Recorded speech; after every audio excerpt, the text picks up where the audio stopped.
days since we said bye to the others in Nasha Town. Still no news about Rarer, though. Where could he have slunk off to? If only he was gone for good. But with all the trouble he stirred up before, there's no way we've seen the last of him. Hello! You must be the traveler in Paimon? Mr. Flynn's has been looking for you. Unfortunately, there's been a serious wild hunt attack over at the quarry. He thinks it's time to regroup and figure out a plan. The wild hunt? Oh, uh-oh. We better get over there, right away! Come on, let's go!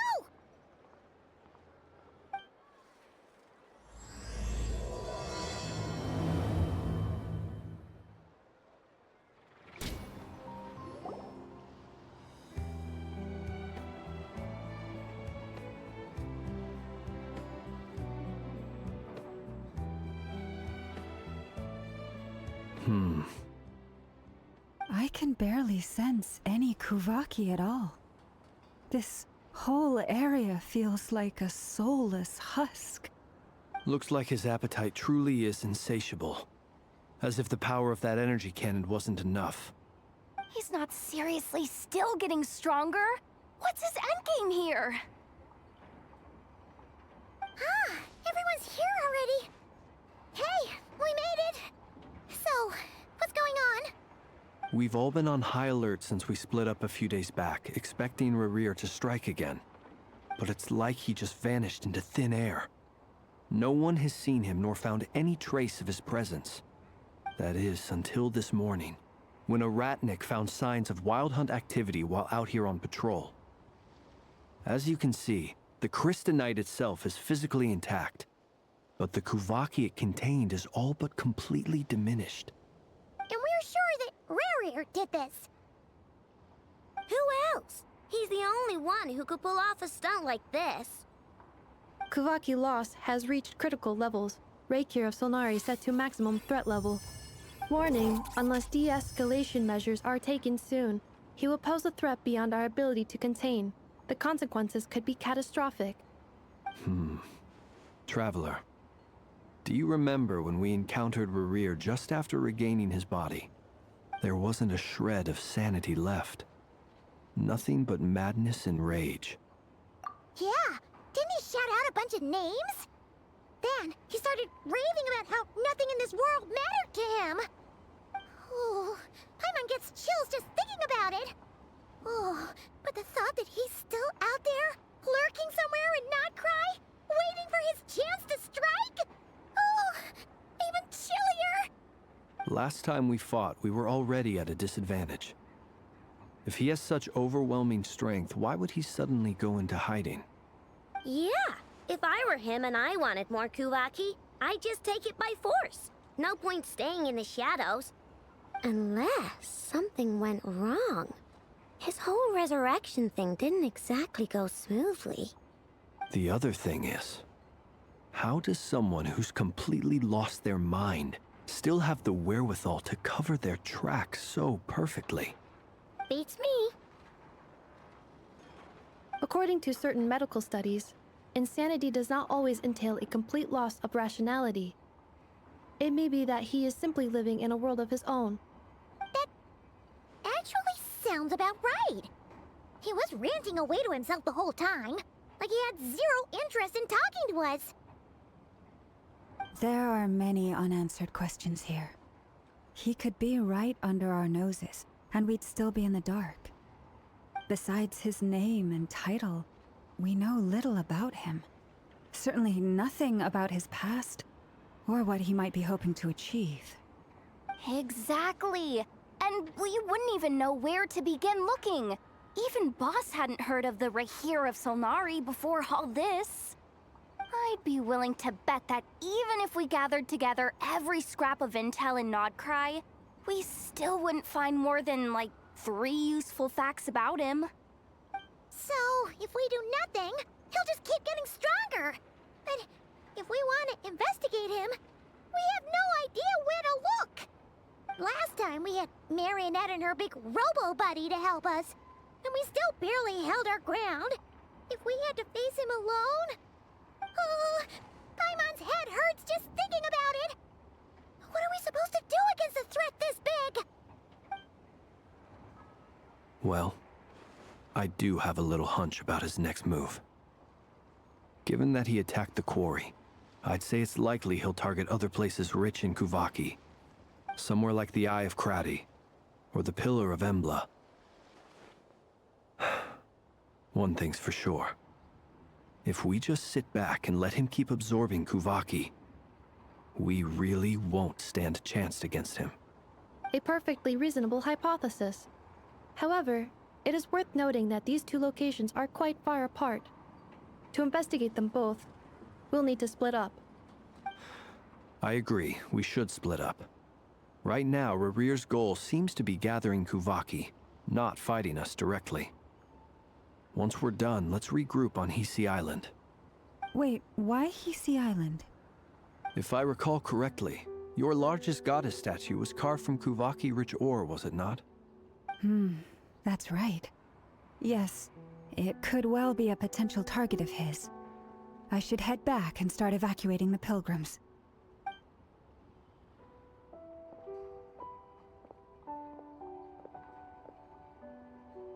Splitting up's always gonna be risky. But I guess we don't have much choice, right? We're in a race against time here. And if we do run into Rear, what then? That's when you follow the third rule of treasure hunting. Run like the wind. Didn't you say the third rule was go with the flow? I don't know. Did I? Anyway, whatever. In this situation, go with the flow means go find backup.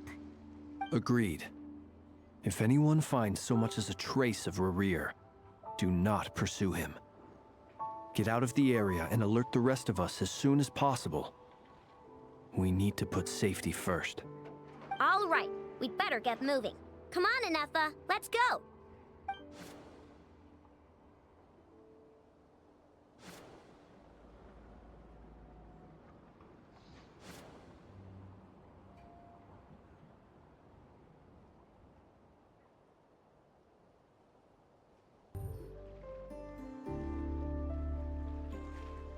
Any leads? Nope. Diddly squat. No clues to where he might be hiding. It's like he's a ghost. It feels like we're sitting on a powder keg that could go off at any second. Ugh, I hate this feeling. I'd rather face him head on than be left hanging like this. So, you guys didn't find anything either? Not loving the word either. How about you, Flints? I questioned a few Ratniki and eventually narrowed my investigation down to one suspicious individual. But by the time I got to his place, he was already gone. Almost as if he knew someone was on to him. Either that or he's just extremely cautious and doesn't stay in one place for long. He's been biding his time for a while now. The question is, where or what is his next target? No idea. Since regaining his body, he seems to have lost all interest in the fragment in my possession. If he did still want it, he's had plenty of chances to take it. All we can do now is hope that Aino and Anefa turn up some leads. Darn it, Rarir! If you've got the guts, come face me one-on-one! Wait, he's actually here? I didn't mean it! I swear! No, it's coming from Silver Moon Hall. The Lady Kutar might be in danger. Let's get over there, quick!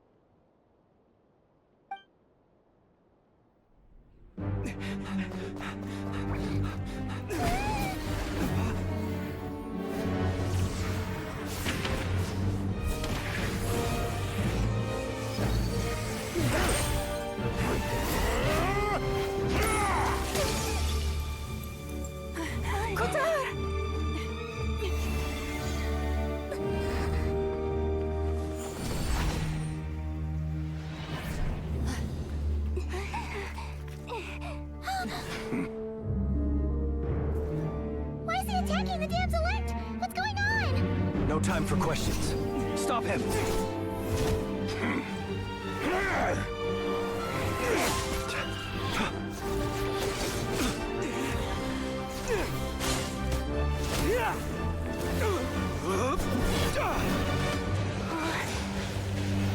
This is insane.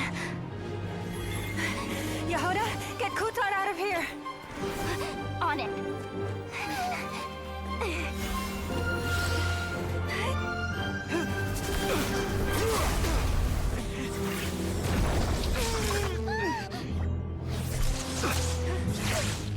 Look where your feeble light has gotten you. Now, you shall plunge into darkness. Felindus, soon, I will find a way. Watch out!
Find them.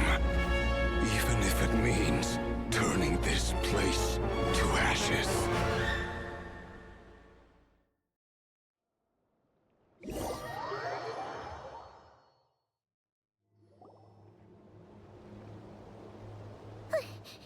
That was too close.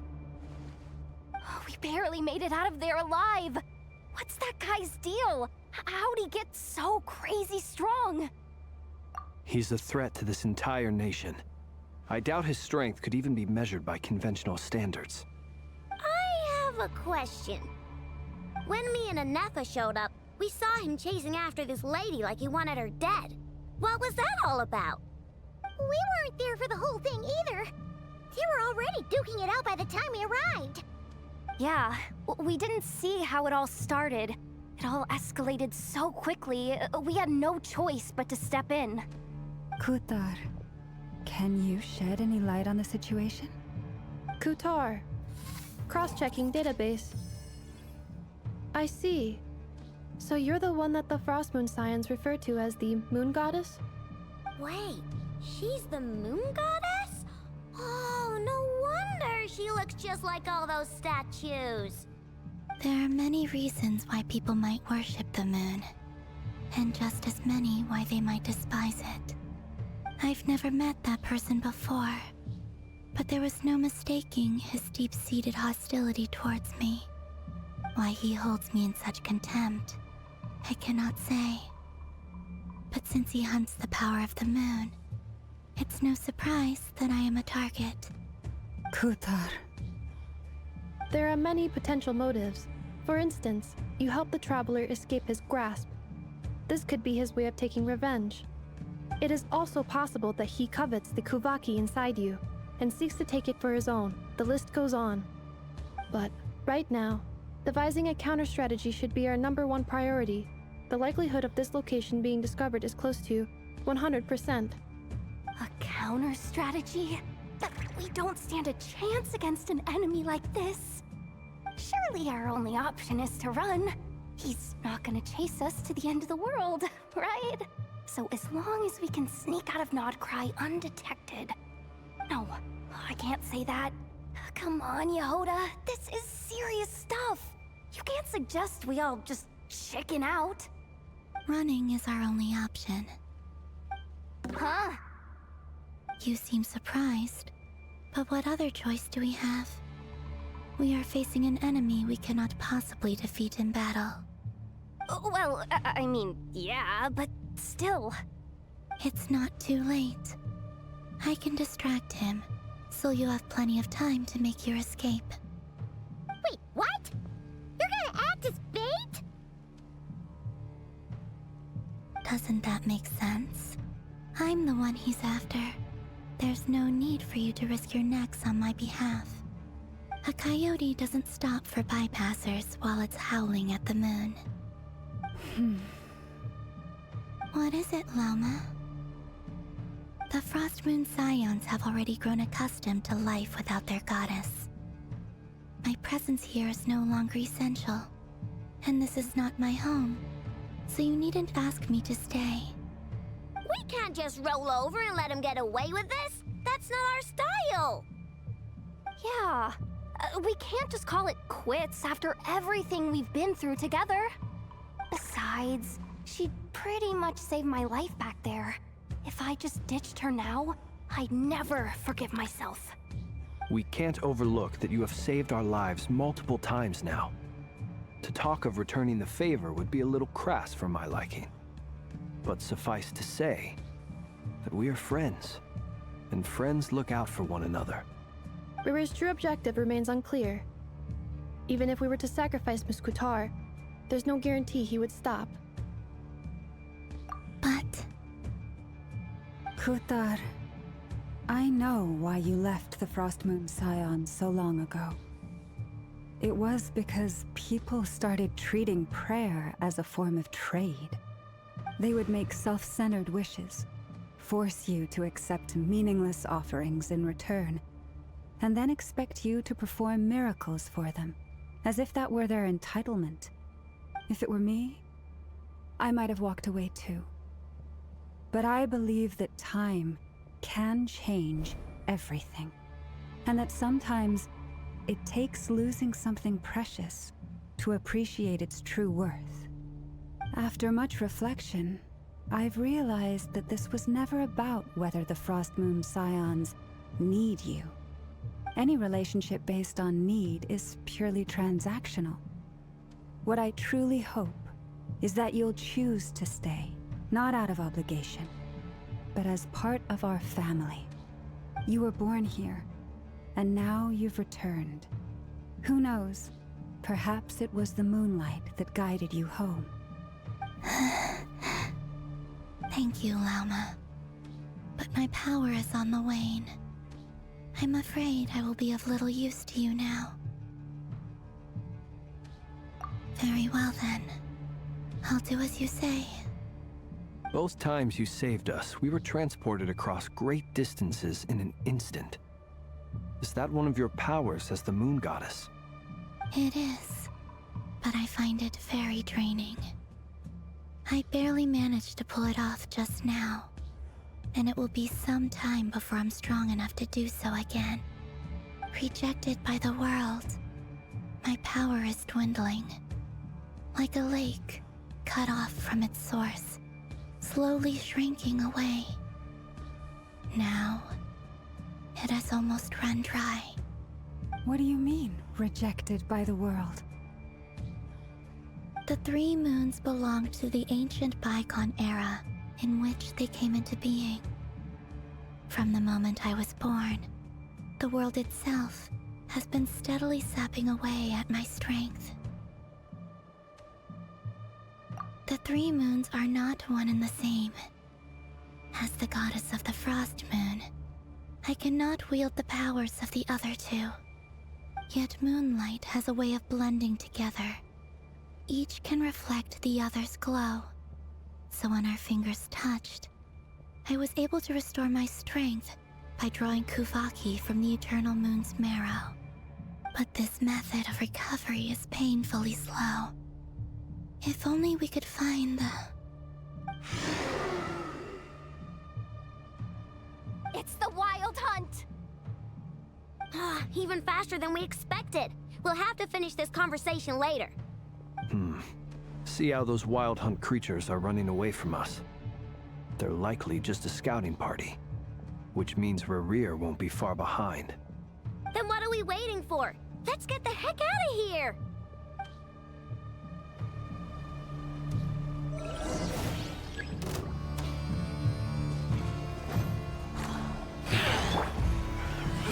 Evacuation chamber deployed. Flash attack!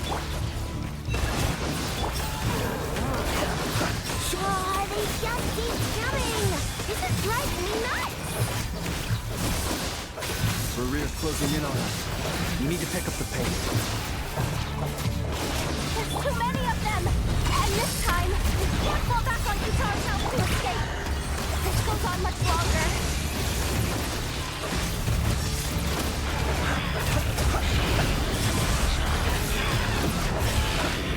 Close your eyes.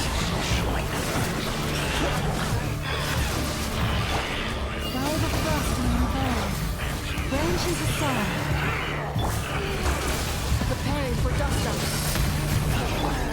Flash attack! Beware the creatures of the night.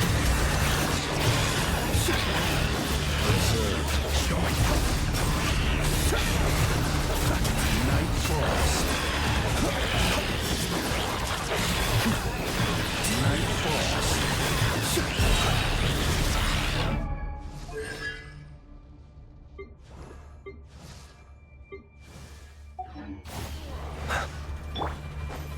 For the everlasting forest. Lush as the moonlight. Have I brought So long, sleep beckons.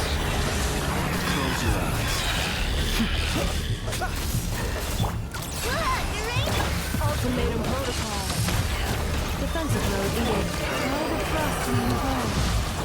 Branches aside.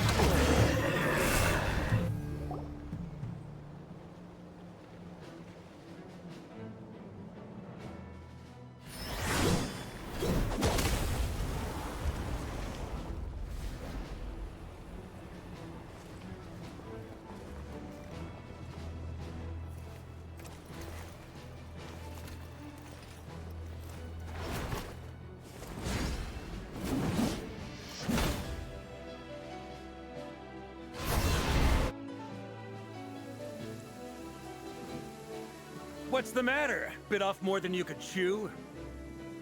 Who are you? Uncle Varka! You're back from Amsvartnir? Whoa! You're Barca? Grand Master of the Knights of Favonius? We could save the intros for later. Right now, let's get you all out of this hellhole. Follow me. I know somewhere you'll be safe. Oh, is that where I think it is? That's the one. Come on, move! There's no time to waste.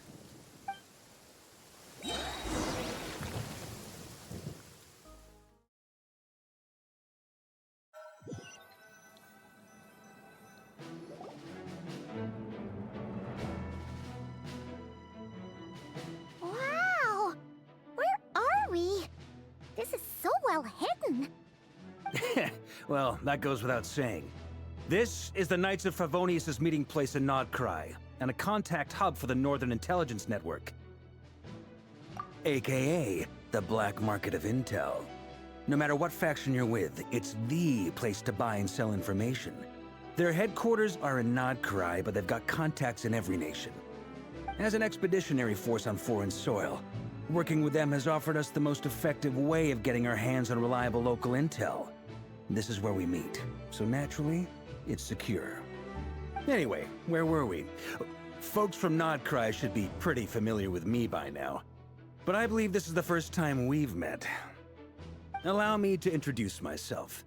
I am Varka, Knight of Boreas, and Grand Master of the Knights of Favonius. We've heard all about you. This meeting's been a long time coming.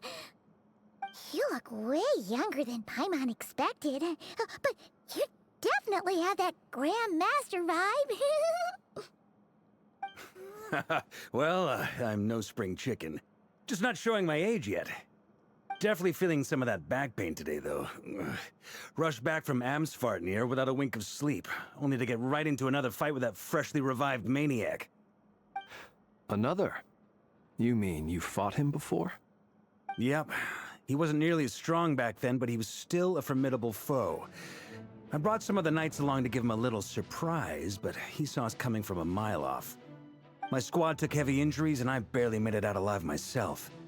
We knew it might have been our last chance, so we staked everything on it. But still, it wasn't enough to stop him. I tried tracking him down afterwards, but he didn't leave a trace.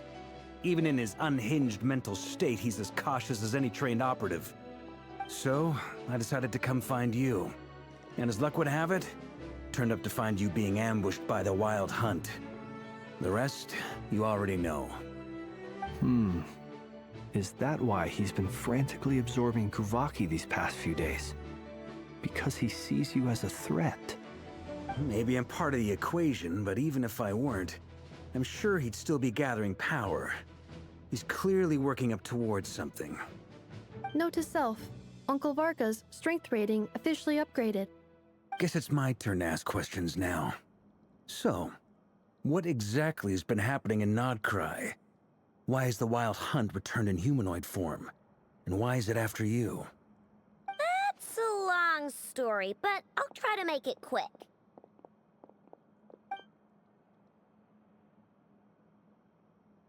Wow, I had no idea so much had happened. Sounds like you guys have really been through it. So, the Kutar is actually a Fatui Harbinger. And all this Wild Hunt activity in Nodcry is the work of the Raker of Solnari, one of the 5 sinners. That's a lot to take in. Need some time to wrap my head around it all. I'm truly sorry, Mr. Varka. You stood with us against the Wild Hunt, and did everything you could to stop it from escalating into a full-blown catastrophe. And then, the one time you're away, it all comes to a head and all your hard work gets undone. You've got nothing to apologize for, Miss Moonchanter. You can plan 100 steps ahead and still slip up. That's just life. No one knows what tomorrow holds. You can't predict which way the wind will blow next. And, to be perfectly honest, I can't say I'm surprised. For all the times we've defeated the Wild Hunt in the past, we've never been able to completely wipe it out. Turns out, we were just delaying the inevitable. But now that a new variable has come into play, fate may well take a different course. A new variable? You mean us? Who else? And in a strange way, I think his resurgence might not be an entirely bad thing. The Wild Hunt is like an unrelenting force of nature, but Rerir is an individual with an agenda. He's gotta have a weak spot somewhere. That said, while I was explaining everything just now, some of the points that Mr. Flint's added caught my attention. You mean about our mystery ally? That's right.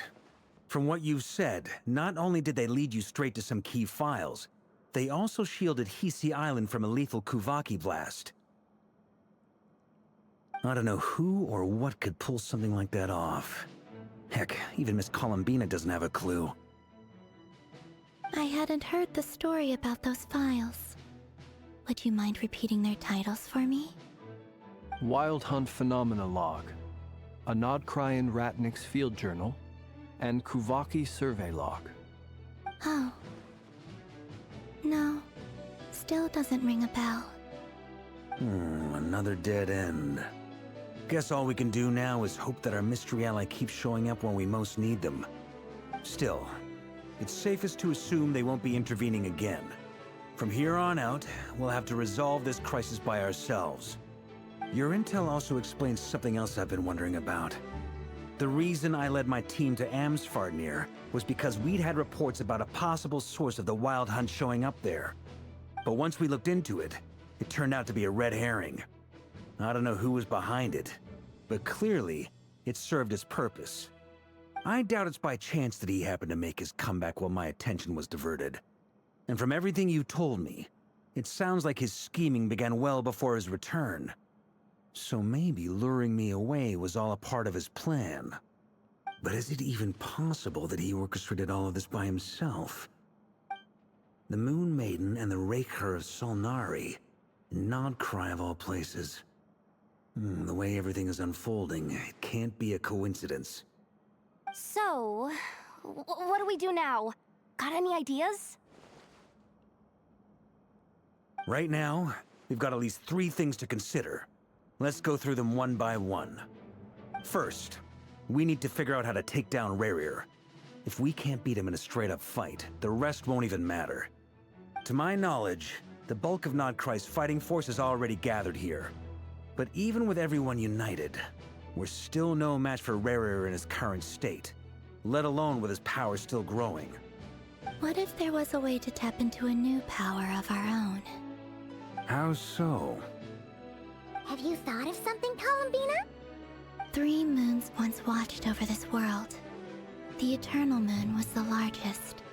The Frost Moon was the brightest. And the Iridescent Moon was the most mysterious.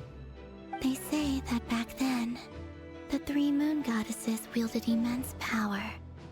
Enough to shape the workings of the world itself. I now bear the Frost Moon's power, and the Eternal Moon's marrow resides within the Traveler. Hold on. Are you suggesting... The iridescent moon. The last piece in the puzzle. That's right. If we can find the Iridescent Moon's marrow, I will be able to regain my strength much more quickly. The 3 moons are said to stir the tides and illuminate all things. Perhaps they hold further secrets beyond our understanding. According to my analysis, the solution is feasible. However, it is subject to one major condition. How do we locate the Iridescent Moon's marrow? I know a way, but... we will need to visit the Fatui's Experimental Design Bureau. The Experimental Design Bureau? Are you saying we need to involve Marionette? Yes. I must speak with Sandrone. It's a long way from here to the Experimental Design Bureau. There's a high chance you'll be spotted. You shouldn't go alone.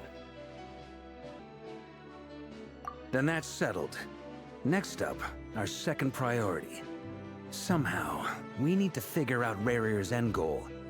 As you saw for yourselves, when he was still in his wild hunt form, everything he did was for the sake of recovering his body and resurrecting himself. His first act since then, after laying low for a while, was to try and assassinate this young lady. People's obsessions often reveal their greatest vulnerabilities. There must be a reason why he despises the moon so deeply. Perhaps it sheds some light on his title, the Raker of Solnari. The Wild Hunt has plagued Nodcry for centuries now. If we want to stop it for good, we have to get to the root cause of what's driving it. It's true. We still know very little about him. If Kuthar hadn't given us that lead, we wouldn't even know his name. But where would we even start? I doubt even the Intel Queen of Nodcry has a clue, and she has info coming out of her ears. Oh? That's a rather hasty conclusion for someone who's so painstakingly meticulous when it comes to dealing with machines. Ah, she heard me.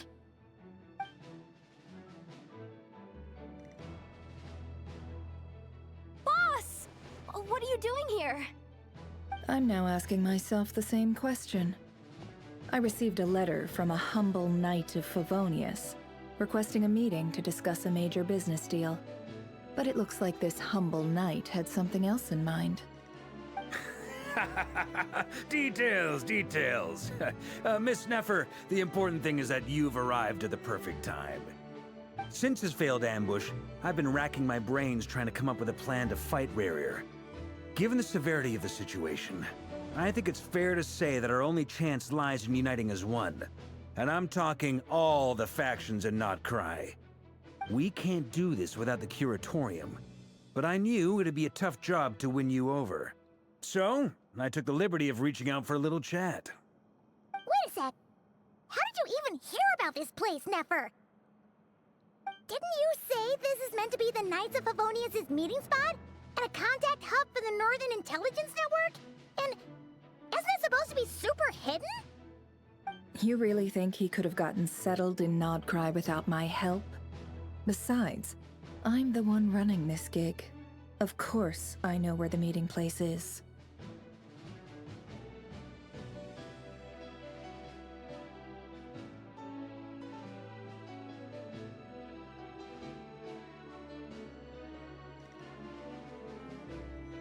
Allow me to introduce the current head of the Northern Intelligence Network. If it's intel you're after, she's your woman. Pretty much seen and heard it all. Please spare me the flattery. Let's cut to the chase. Seems like you've run into some trouble, huh?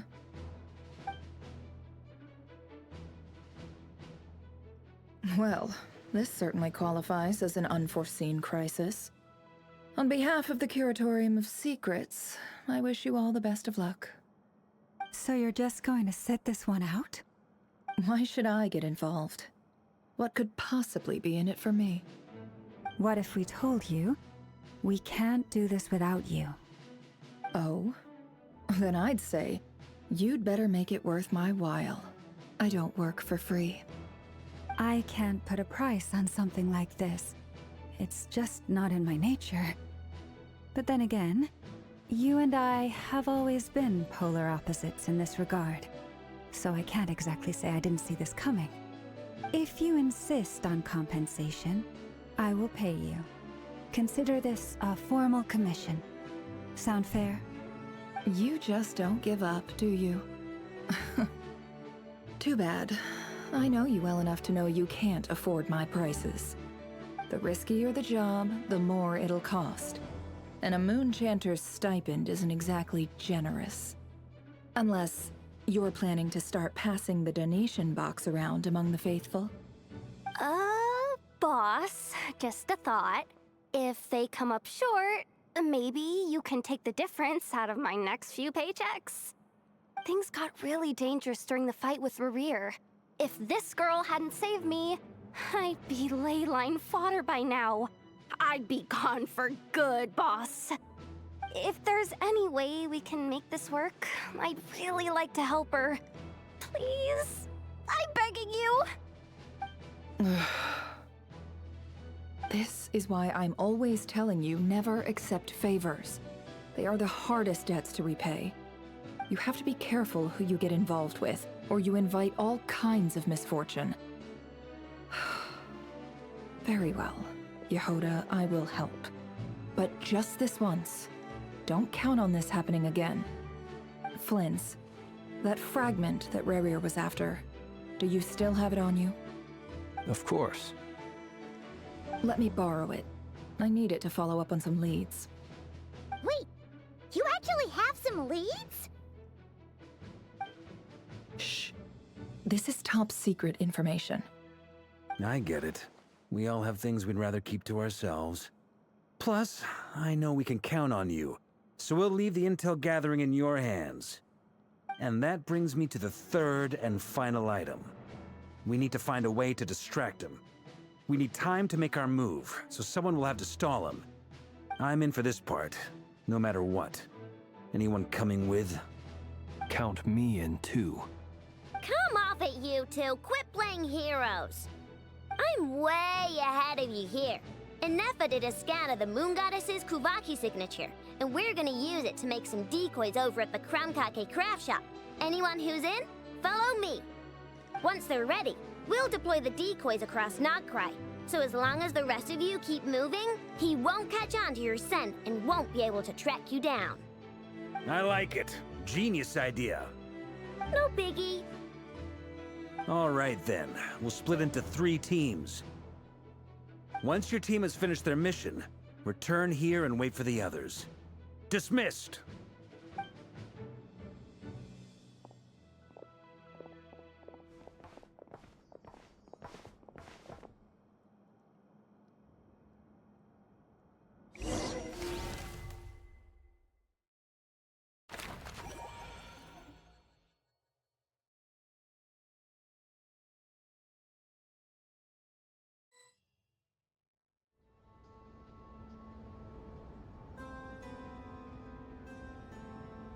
Lady Damselette.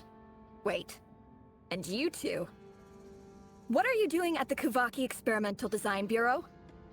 We've been doing our best to mind our own business lately. But if you're just gonna waltz up here like this, you're seriously pressing your luck. Don't blame us for doing what we have to. Huh. You really think that's gonna scare us off? We're not looking for any trouble.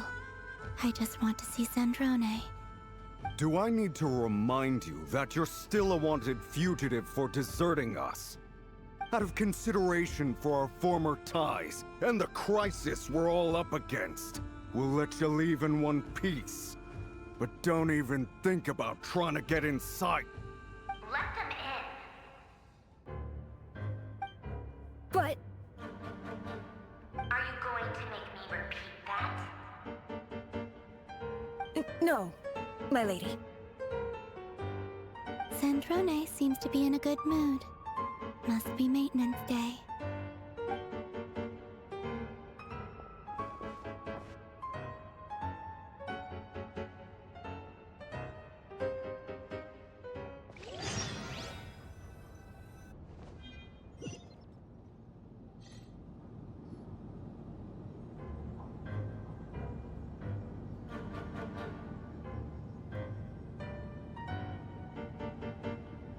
So tell me, to what do I owe the honor this time?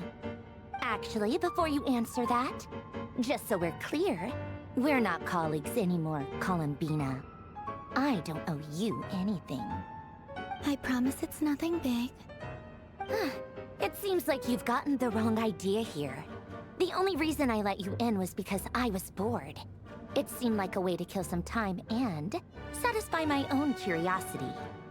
Whatever miscalculations I may or may not have made in the past, I haven't lost the plot enough to even consider sticking my neck out for your sakes. I'd like to speak with Arlecchino. What? Huh? You mean the knave? I'd like to speak with Arlecchino. Is she in Nodcry? No, she's not. Once the work on this facility was completed, she went back with the Rooster and Regrator. The only ones in Nodcry are me and... What is it you need to speak to her about anyway? Rerir is hunting me. If I'm going to face him, I must first retrieve the lost moon.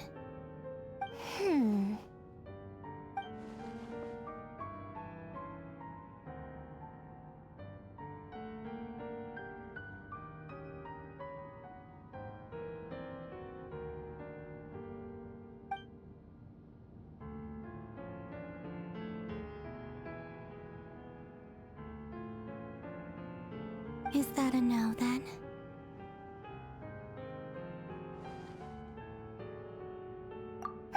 As if I need reminding. I was this close to settling things with him before someone decided to whisk me away to their weird little garden. Have you held any tea parties lately? Tea parties? Yeah, obviously. You don't seriously think we'd pack it all in just because you aren't here. If anything, they've been more eventful than ever. Just me, Arlecchino, and a bunch of insolent and sensitive guests who won't stop asking where you've gone. Oh, they've been a real joy. I bet you served them the worst tea you have. Just like you used to do to me when I upset you. Who cares about how good the tea is when there's no one around to drink it? I keep losing people. First Rosaline, now you. I'm running out of people who can make me laugh. Honestly, what could be more ridiculous than a multi-centenarian goddess who's only ever had the plain herbal tea she received as offerings? You'd always brew a different type of tea for me each time. Was it really just to see how I'd react?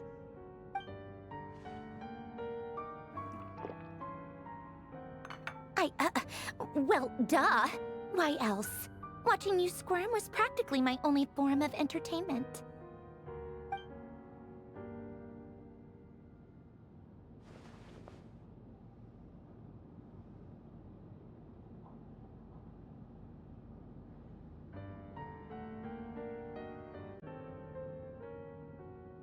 Oh, yeah. And Capitano sometimes used to bring Tartaglia around, too. But I guess we won't be seeing him again. Well, I guess we are overdue for a get-together. Polonia! Have Febronia pass a message to Arlecchino for me. It's time for tea. Will suffice. Pass along a message for me, too, if you would. My body cannot contain the marrow of 2 moons, so I'll be leaving one of them in her care. Excuse me? Who said you were on the guest list? If my tea meant that much to you, maybe quitting the Fatui wasn't your brightest move. Back when you were under the Tsaritsa's protection, no one would have dared come at you so openly. But that protection didn't come for free. In fact, I paid dearly for it. At the end of the day, it was just another transaction. I just got tired, that's all. I never wanted any part in their grand ambitions, and I've had enough of being treated like a bottomless supply of power. It brings back memories from the old days, when I was still worshipped as the moon goddess. Centuries on, it may be a different group of people, but I see the same greed in their eyes. I figured you'd leave eventually. You didn't have as much of a reason to stay as I do. The Tsaritsa gave you shelter and protection, but that was it. Nothing more, nothing less. Meanwhile, the Fatui demanded everything from you in return, until it was more than you could bear. I get why you left. And frankly, I have no interest in dragging you back just because the higher-ups told me to. But if you keep hanging around with this riffraff, the next time we cross paths, we might be enemies for real.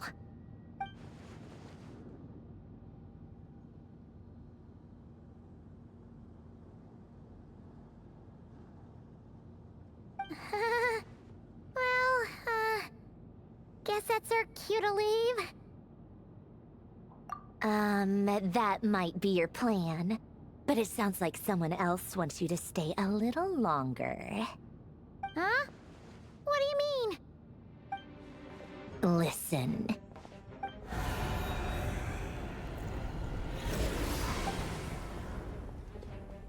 My lady, it's the Wild Hunt. A horde of monsters is headed straight for the facility. Ugh, another uninvited guest trying to crash my tea party. Clear the area!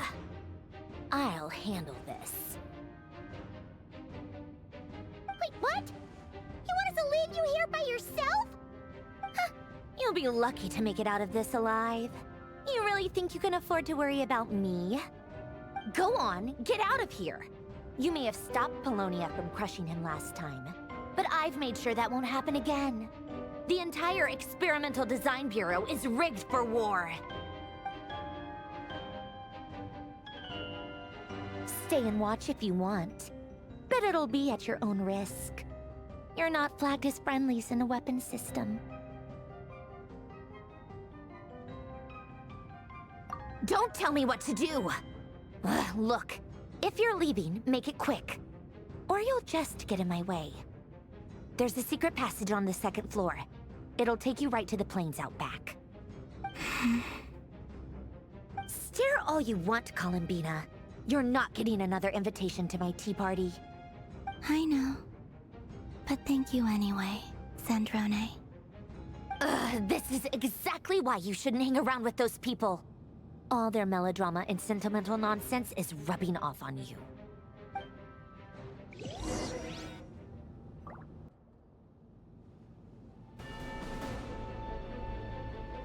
Come on then, Mr. Ray here.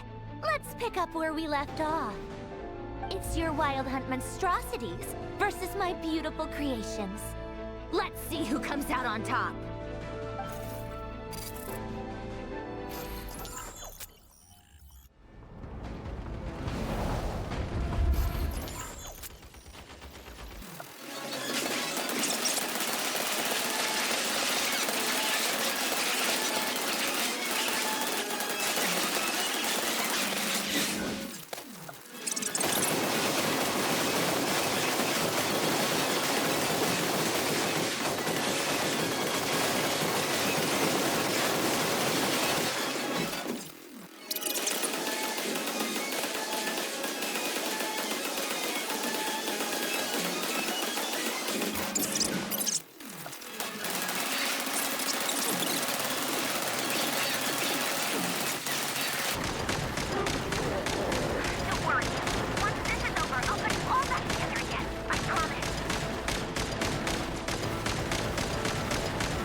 finally the Ranger himself. Time to... Huh? Where'd he go? Uh-oh.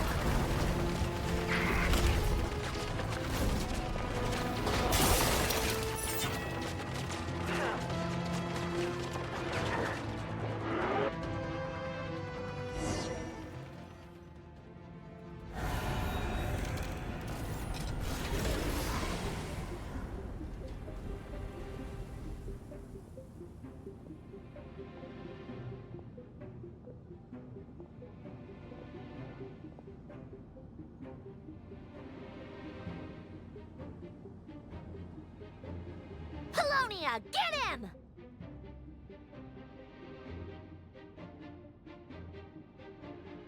I've upgraded Polonia again since our last encounter, and uploaded every last scrap of your data. So let's finish this, once and for...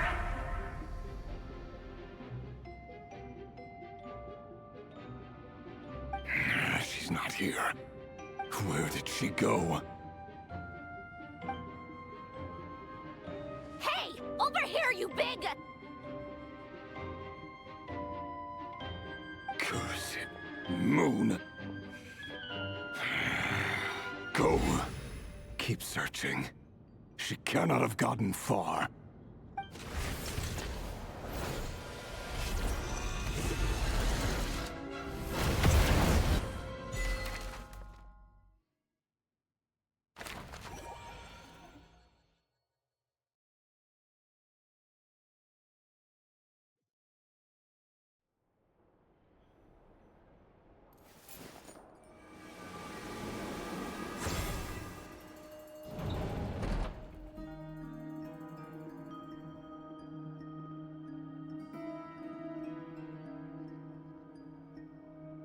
So this is your method for investigating Rarir's past?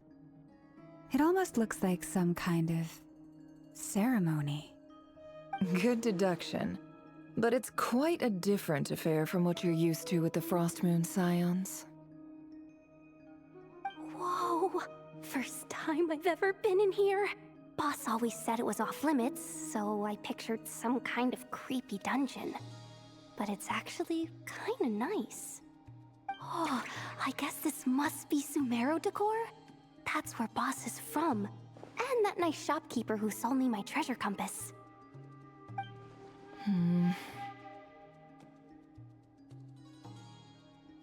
not sure exactly what you've got planned, but it looks like you're all set. When do we begin?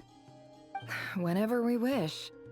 But for some reason, I've got a feeling this isn't going to end well. I've never faced Rarir myself, but from what you've told me, his power is beyond anything I could imagine. I, on the other hand, am just an ordinary businesswoman. Our paths should never have crossed, yet here I am, forced to make an enemy of him. If you ask me, you're about as far from ordinary as it gets. So what are you saying? You're getting cold feet? Once I take a job, there's no backing out. Still, I have to ask myself if the power I'm relying on will even work on an opponent of this caliber. And also how to make sure I come out of this alive if things spiral out of control. Death is the one thing we can take for granted. It is the great equalizer, however fortunate or unfortunate we may otherwise be. So it's important to consider how to spend what lifespan we have left. Come on, boss. Lighten up. Quit talking about death. It's bad luck. For once, I agree with you. When you're up against a foe like Rarir, there's no such thing as being too prepared. Is there anything I can do to help? That won't be necessary. I've already made up my mind. Time to cash in a precious favor I've been saving for a rainy day. Yehoda, I need you to find someone for me. The sooner the better. Eh? Find who? That shady merchant who sold you an overpriced treasure compass the other day. Come on, boss. You're pulling my leg again. In what way is she shady? She showed up when I was completely lost and sold me a neat little gadget that was exactly what I needed. Trust me, she's a good person. Anyway, I know who you're talking about. Don't go anywhere. I'll be right back.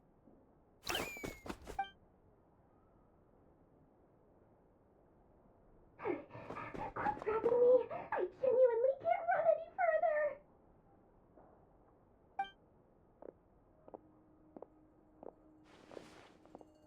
Hey, aren't you? What is it? What's the big rush? You dragged me out of a dream where I was literally swimming in Mora. I'm charging double my usual attendance fee. See, look how easygoing she is. After that rude awakening, she could have completely snapped at us. But instead, she kept it together and just asked for an extra fee. Dori Sangama Bay? I never would have pictured you two doing business together. If you want to make it big and not cry, it's all about connections. Lady Nefer just so happens to have a lot of intel that interests me. And she also did me a big favor in the past. It was back when I first arrived in Notcry. My trusty assistant, the genie in my lamp, had an adverse reaction to the Kuvaki and fainted. And wouldn't you know it, that's when I suddenly find myself in a life-or-death situation. Good thing my compatriot was there to swoop in and save the day. I've been giving her a 30% discount off all of my goods ever since. Now, so that no one here feels left out, I'm willing to extend a 20% discount to fellow friends of Boss Nefer. Plus, any other friends you send my way will enjoy 10% off. What can I say? The great Lord Sangama Bay is nothing if not generous. So, let me guess. You've run into some trouble? I've got everything you could possibly need. And the more you buy, the more you'll save. You guessed correctly. What have you got in the way of survival gear? The one type of gear I've never been short on. What are you looking for? A jetpack fresh from the Academia's labs? An ancient suit of armor dredged up from the bottom of the sea? At the very least, I need to know what kind of opponent you're dealing with here. If even you're worried about staying alive, it must be pretty serious. What if I told you it's someone with the power to bring a nation to its knees? Is that so? Then we really are talking top-shelf treasures. I don't have anything like that in stock right now. I'll have to ask my supplier. Your supplier? A powerful woman, make no mistake. I can't reveal her identity, but luckily for you, I hear she's planning to visit Notcry in the near future. If you're willing to wait, I can ask her when she's here. Can't say exactly how long that'll be, though. Then, let me put it another way. What would you do if you encountered an enemy like that? Roll over and serve yourself up on a silver platter? Of course not. I have a handy little trinket from one of my generous suppliers, which... Hold on. What exactly are you getting at? No, no! This is for my personal use only! Let's just say I'm borrowing it, all right? Just for insurance purposes. You'll get it back later. Favors are the worst kind of debt to owe, and now you've got a chance to repay one. A win-win situation, don't you think? Fine. You can borrow it for 5 days. No, make that 3. And for every extra hour after that, I'm charging you 1,000,000 mora. Deal? Deal.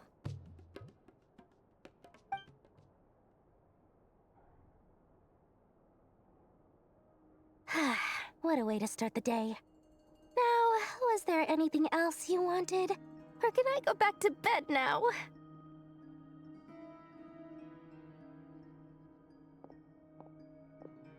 That will be all. Take care now. Don't trip up on your way back, friend.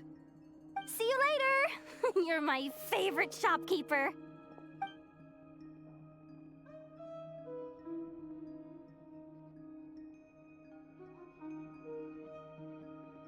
Excellent. Everything is well and truly ready. The ceremony can now begin. After initiating the ceremony, your minds will follow me wherever I go. You will see many strange things in your mind's eye. So remember, don't be frightened, and don't make a sound.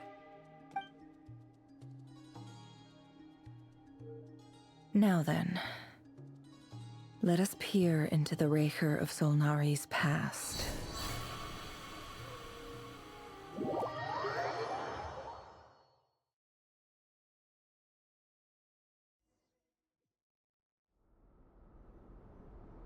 I made it. I don't recognize this style of architecture. Must be Conrian. Simple furnishings, table and chairs. It's a more ordinary house than I might have expected. Looks like the fearsome Raker of Solnari came from surprisingly humble beginnings. Unless this passed for luxury in Conria. Unlikely. It was said to be a very prosperous nation in its heyday. Anyway, I'll keep exploring.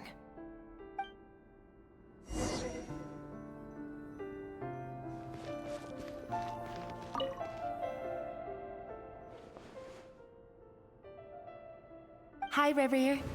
Since you're working extra hours tonight, I thought I'd keep myself busy by checking out that new kebab shop. I've heard good things about their menu. I'll test it out, and if it's as good as everyone's saying, let's go back together sometime. P.S. New stash from the Universitas Magistrorum. I brought some goodies home. A few teacups and a pin rack. Hope you like them. They didn't sign their name, but they must have been close. Sounds like they were living together.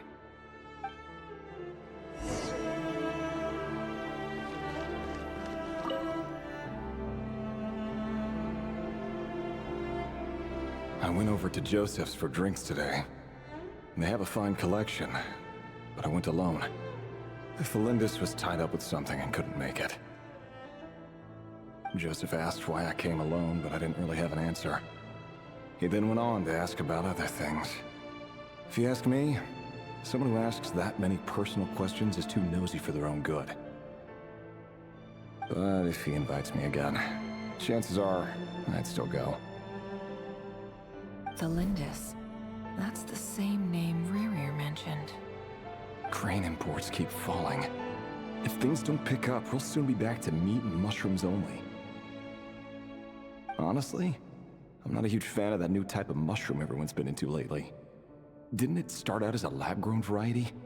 I heard it's even mildly corrosive. Seriously, why would you even eat something like that? I don't care if it's an impressive feat of alchemy. That just isn't the kind of thing I like to eat. Grain has to be imported, and they're eating a diet of mostly meat and mushrooms. Could it be because Conria is underground, so it doesn't get much sunlight? That would explain why they use so much stone in their buildings. They even use alchemically modified strains for food. Seems like the people of Conria don't have many options when it comes to dining. I've just about saved up enough now. Time to buy it and keep it somewhere safe. Making a big purchase. I wonder what it is.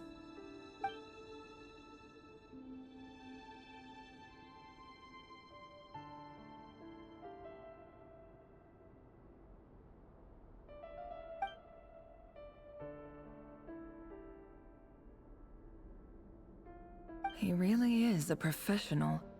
No wonder he's so good at covering his tracks. Despite what he's become, it seems like he's retained certain habits, at least in this regard.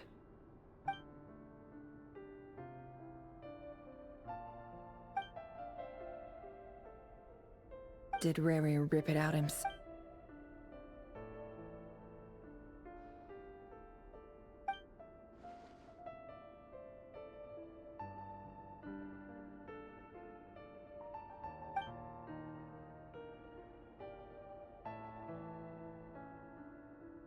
Before I met you, I was convinced that my heart was nothing more than a stagnant pool.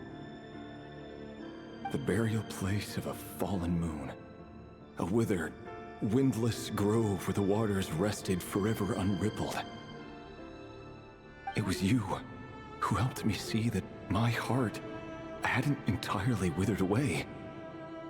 That it could still beat to the rhythm of love. This is just trivial sentimentality from the looks of it. Why would he go to the trouble of hiding that? The burial place of a fallen moon.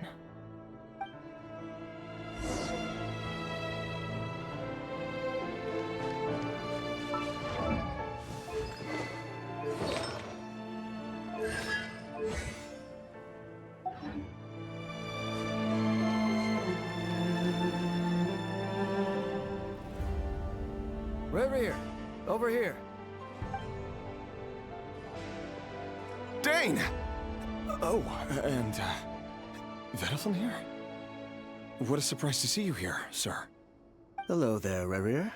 You need not address me so formally outside of court. He doesn't get that much free time, so I invited him over for a drink. Even the court prophet deserves a break every now and then, right? Well, I'm flattered. So, what are we discussing today? Hey, don't look at me. As far as I see it, we don't need an excuse to have a few drinks. Come on, don't give us that. Didn't you say you were about to pop the big question? How's that coming along? Who'd have thought the great Twilight Sword was an even greater gossip? I just didn't expect you to be the first one to settle down and get married, that's all. Yeah. If you told me that a few years ago, I wouldn't have believed you either. So, are you planning to come clean about your job then? I'm guessing you still haven't told her. Sure, I'll have to tell her at some point. But I'll need to pick the right time and place. To be honest, I have no idea how she'll take it. Come on, stop being such a pessimist. For all you know, she could be thrilled. I bet she'll be much more impressed by your actual job than the one she thinks you're doing now. A member of the King's Guard. Quite the cover story. Does the king himself even know? Of course he does. Anyway, enough about me. How have you been? Me? Same old, same old. Nothing much to... Huh? What's up, Ved? It's nothing. Vedaflin, Dainslift's elder brother. Renowned throughout the court of Conria as the Visionary, and said to possess a wisdom far beyond the reach of any ordinary man. And yet, despite the gulf between us, he seems to have something to say about me. Does he even know me? Does he see me as a friend of his brother, or just another of the Vinster King's blades? Why did he react so strongly? Was it really to do with what we were talking about? Brown, curly hair and brooding blue eyes. So this is what Rarier looked like back in the day. Perfectly normal. No different from anyone else. As frightening as this monster is in the present, there's something even more unsettling about seeing the human he used to be.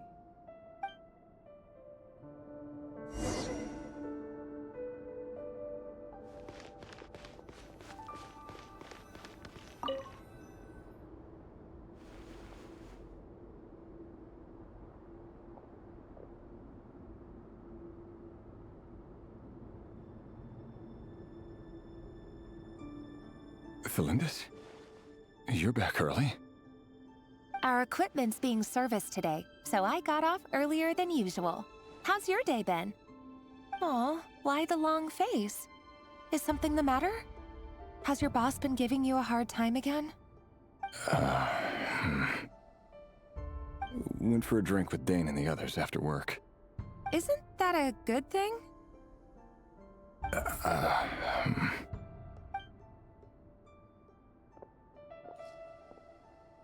Vedaflin showed up today, too.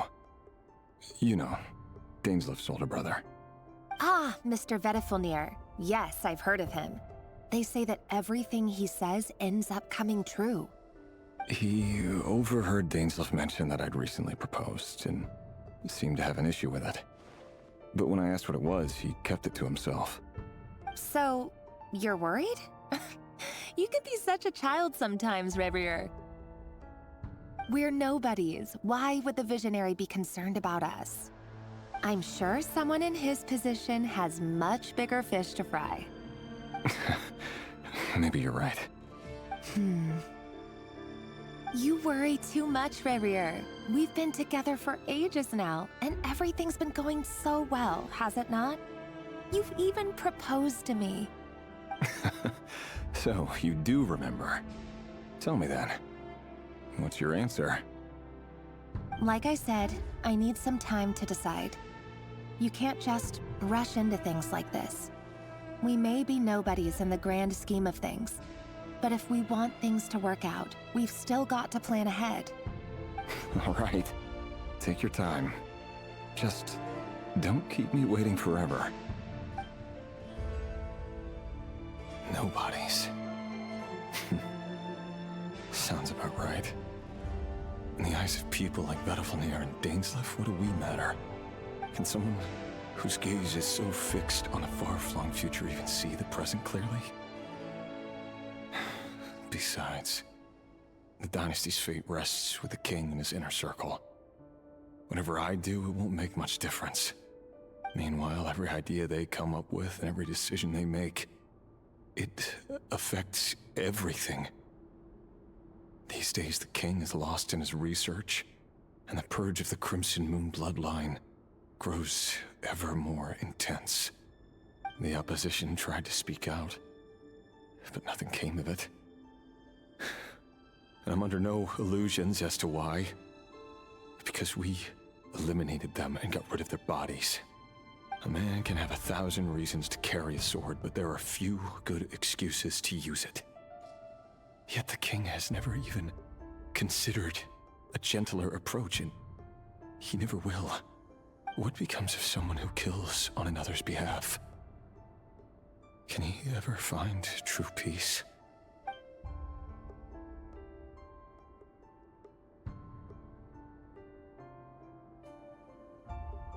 Thelindis?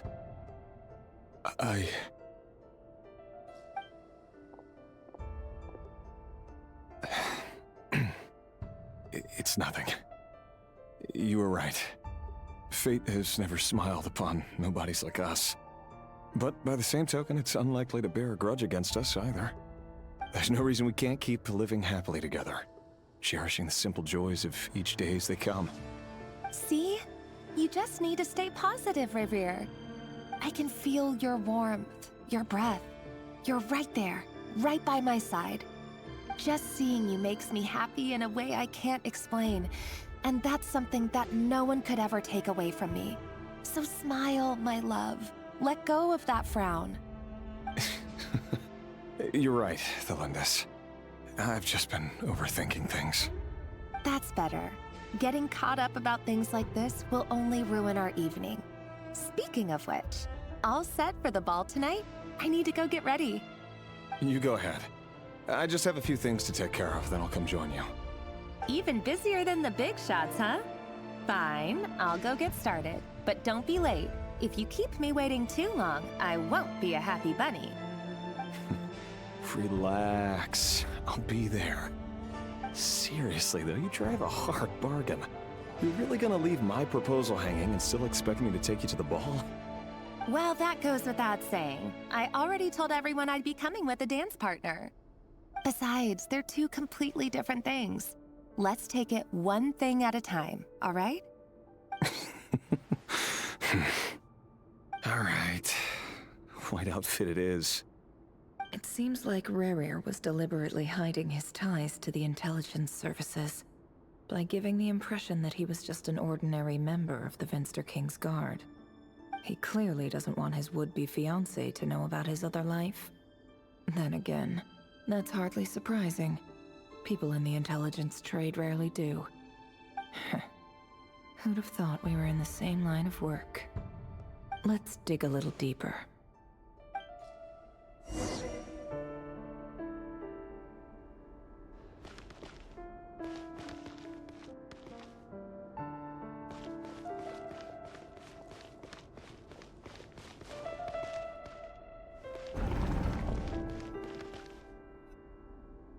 Our last operation was a resounding success, and all thanks to you, Rahier of Solnari. In total, we apprehended 32 dregs of the Crimson Moon, and 67 accomplices. After all these years since the dynasty's fall, so many of them still linger on. Indeed, it cannot be denied.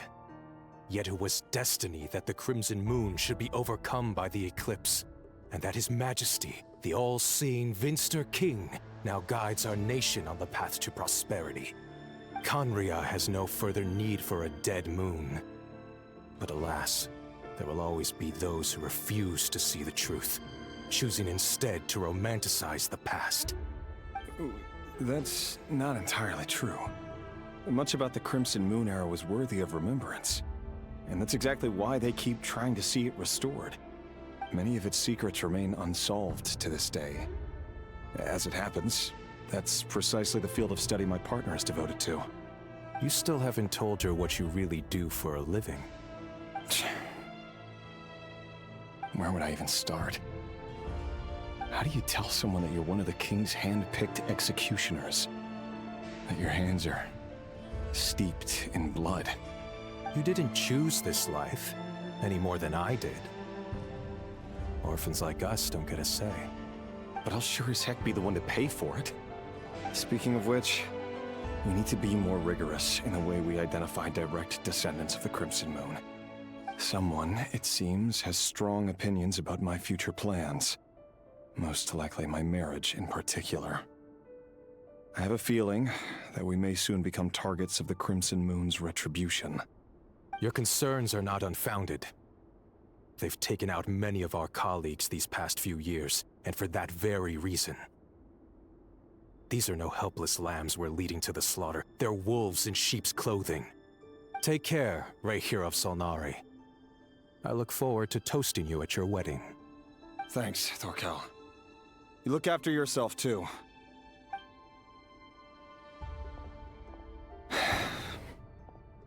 Thelindis, I never wanted to keep this from you. You're the last person I would ever want to lie to.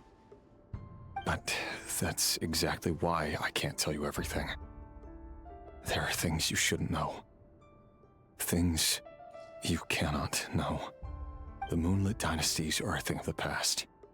Yet even now, with the sun shining high in the sky, there are those who would call forth a dead moon's ghost. Could that be why Vedalfnir held back? Or was it because of some court secret he's not at liberty to share?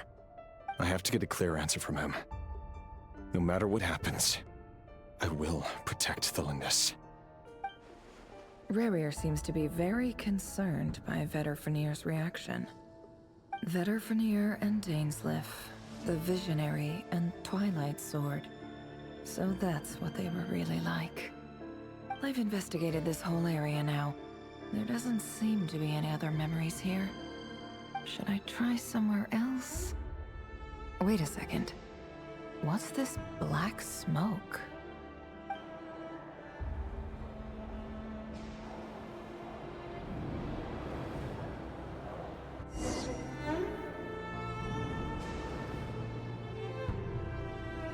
So, he's late after all.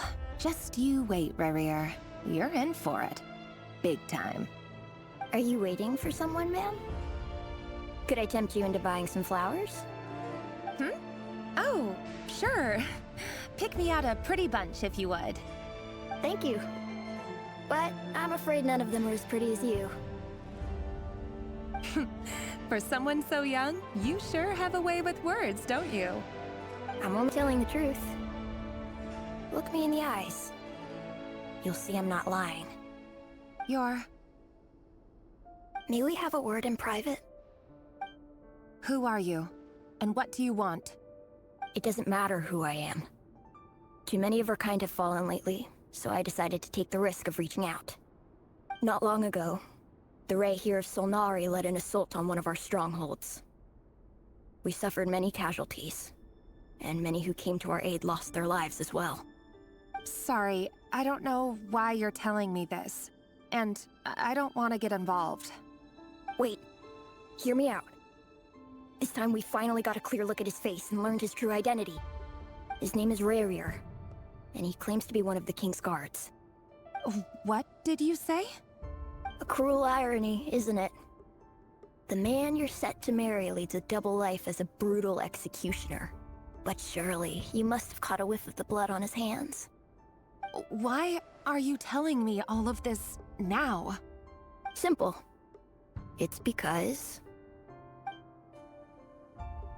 How strange. Rerir was nowhere to be seen in that memory. It clearly belonged to Thalindis. Rerir couldn't possibly know what happened if he wasn't even there. Why would her memories appear in his fragment? The ceremony won't last much longer. I think it's time to call it a day.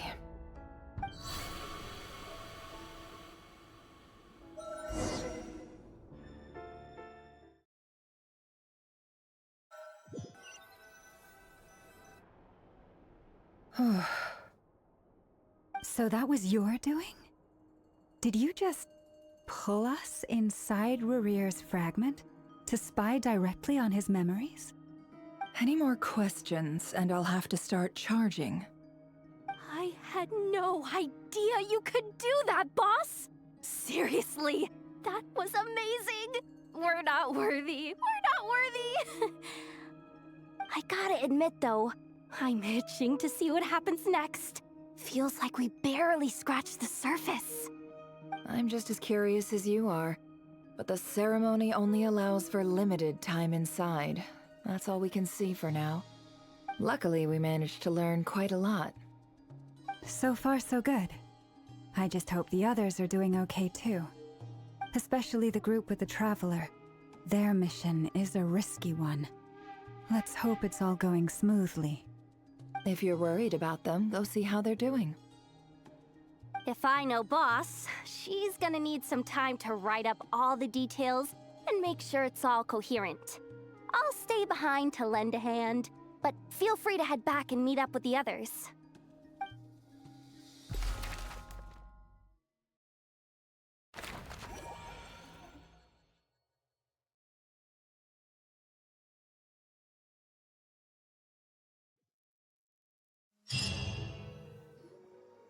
Oh, they've been prowling around for nearly 2 days now. These things just won't quit. Oh, they might not have seen us yet, but them constantly sweeping the area, our way out is completely blocked. Oh, that's never gonna work. One little slip up and it's game over. If they spot us, they'll run straight back to Rerir. And once he knows we're here, it won't be long before he's breathing down our necks again. Oh, guess you're right. All right, time to zip it.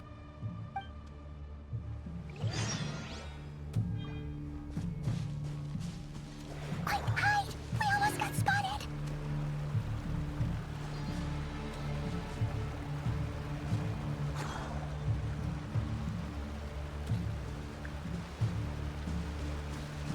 Phew! That was a close call.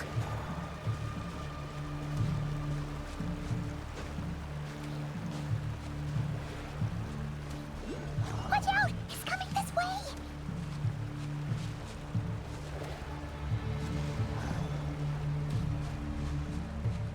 Keep going. We're nearly there. This is the final hurdle.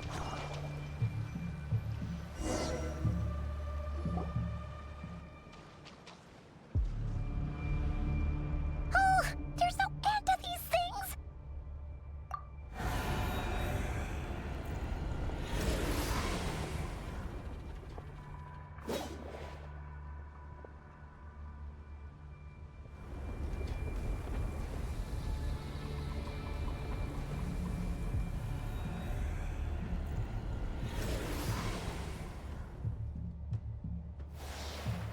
Fire. Fire?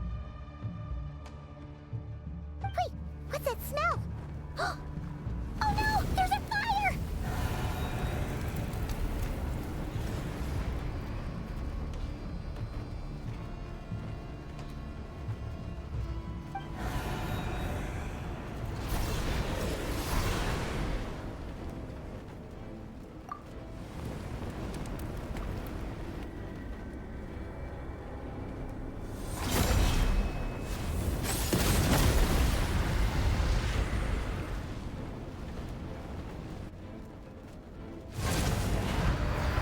Sandrone was right. You look weak, Columbina. The old you would never have let such lowly creatures bar your way. Word has it that you did something for the Tsaritsa, and that's why you've lost most of your power. Freedom comes at a heavy price, doesn't it? It's Arlecchino! You came! Hello again, Columbina. And greetings, guests of the House of the Hearth. It's been a while, Arlecchino.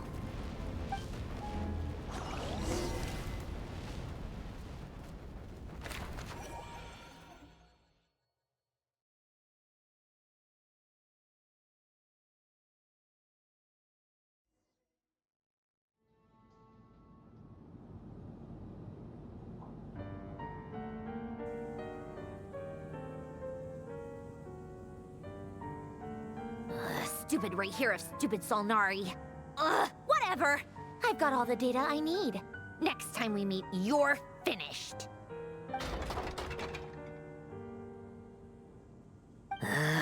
He sure doesn't pull his punches. Excuse me, do you need a hand? You can do me a favor by staying out of my way. Can't you see I'm busy? Wait a minute. I recognize that voice. Hello, Miss Sandrone. Father sent us over to help. Huh. How considerate of her. Hey, Fremine, get over here and help me fix this. Lenny, you do your thing. Just keep your sister away from my machines.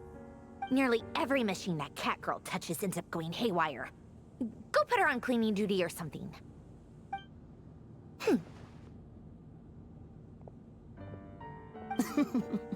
Then let's start downstairs.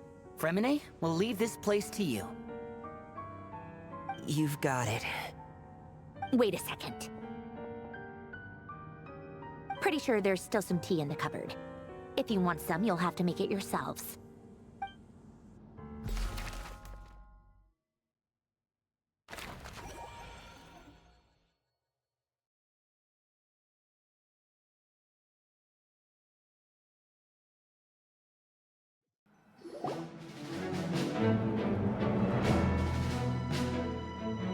It's a relief to see you all made it back in one piece. Huh? Feels like there's quite a few people missing. Where's Flint's and the others? And what about Nefer? I returned ahead of them. Flint is helping Aino and Anefa to set up the decoys and buy us some time. As for Miss Nefer... Boss is still wrapping things up on her end. She sent us back to fill you all in on the top secret intel we've been gathering. I see. Then let's get right into it. But first, who do we have here? You brought someone else in to help? Greetings. I was invited here to help as a longtime Tea Party companion of Columbina's. You may call me Arlecchino. Surely it can't be. Those eyes. Oh, where have I seen them before? Wait, of course. In those memories we just saw. The only Arlecchino I know is the fourth of the Fatui Harbingers. So either you share a pretty uncommon name, or you're more than just a Tea Party buddy. You're well informed, Grandmaster. A man from Mondstadt living all the way out here in Nodcry, and yet the people and affairs of Snezhnaya seem to hold a special place in your heart. Oh, the feeling's mutual. Sounds like you know all about who I am, too. A Fatui Harbinger. The atmosphere in here just got really tense. Guess we can't just start trusting Fatui Harbingers, even at a time like this. I must admit, though, I'm a little curious. Seeing as the Moon Goddess no longer belongs to the Fatui, what makes you so willing to put your neck on the line here? Nor does Nodcry belong to Mondstadt, Mr. Varka. Yet still, you're fighting for it all the same. Things don't always have to have a tangible payoff. Sometimes, stopping things from spiraling out of control is a higher priority than chasing the spoils of victory. Of course, I can't say there's nothing in it for me at all. But that's between Columbina and myself. Forgive me. I don't mean to doubt you. It's just that the Fatui really have been the source of many of our troubles. We have our own way of doing things here in Notcry. But ever since they arrived, the Fatui have treated us with nothing but hostility. I know there's been a lot of bad blood between us in the past. I've done my utmost to avoid friction whenever I could. But sometimes fundamental conflicts of interest simply can't be settled amicably. That's why I'm here solely in a personal capacity. This has nothing to do with the Fatui. As a gesture of good faith, I'll be frank. I can help Columbina track down the iridescent moon's marrow, which will help her restore more of her power. Anyway, what else is on the agenda? Let's begin. She says she'll be frank, then completely skips over the details. Looks like she doesn't want to give away too many secrets after all. But she clearly wants to change the subject. It'd be awkward if I tried to bring it up again now. I guess we'll just have to go along with it. She's the fourth of the Fatui Harbingers after all. One look and you can tell she's not someone you'd want to mess with.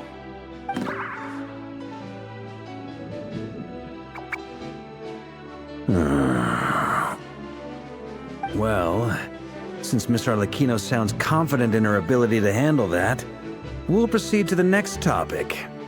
Yehoda, time to share that top-secret intel. All right, listen up, everyone.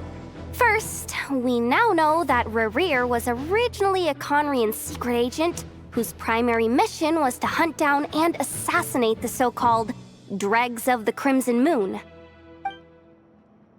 The Dregs of the Crimson Moon? Mm-hmm. In the memories, there was a lot of talk about the Crimson Moon and Eclipse, and a whole bunch of other stuff from the time of Conria. To my knowledge, those were the names of two different Conrian dynasties. Long, long ago, it is said that the people of Conria worshipped the Crimson Moon, drawing a mysterious power from its reflection. But one day, a coup saw the Crimson Moon eclipsed, hence the name of the new dynasty that replaced it, and how it became the new emblem of Conria. Still, long after the Crimson Moon dynasty had fallen, the last ruler of the Eclipse dynasty, the Vinster King, still coveted the secrets it left behind. So, he sent the Rehir of Solnari to secretly hunt down the Crimson Moon's few remaining followers. In those days, Rerir showed no signs of madness. In fact, he was as normal as any other person.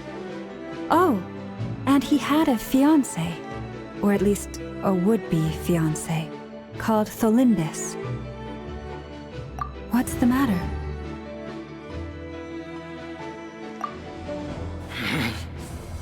Verfnir, Freindaughter, Tholindis.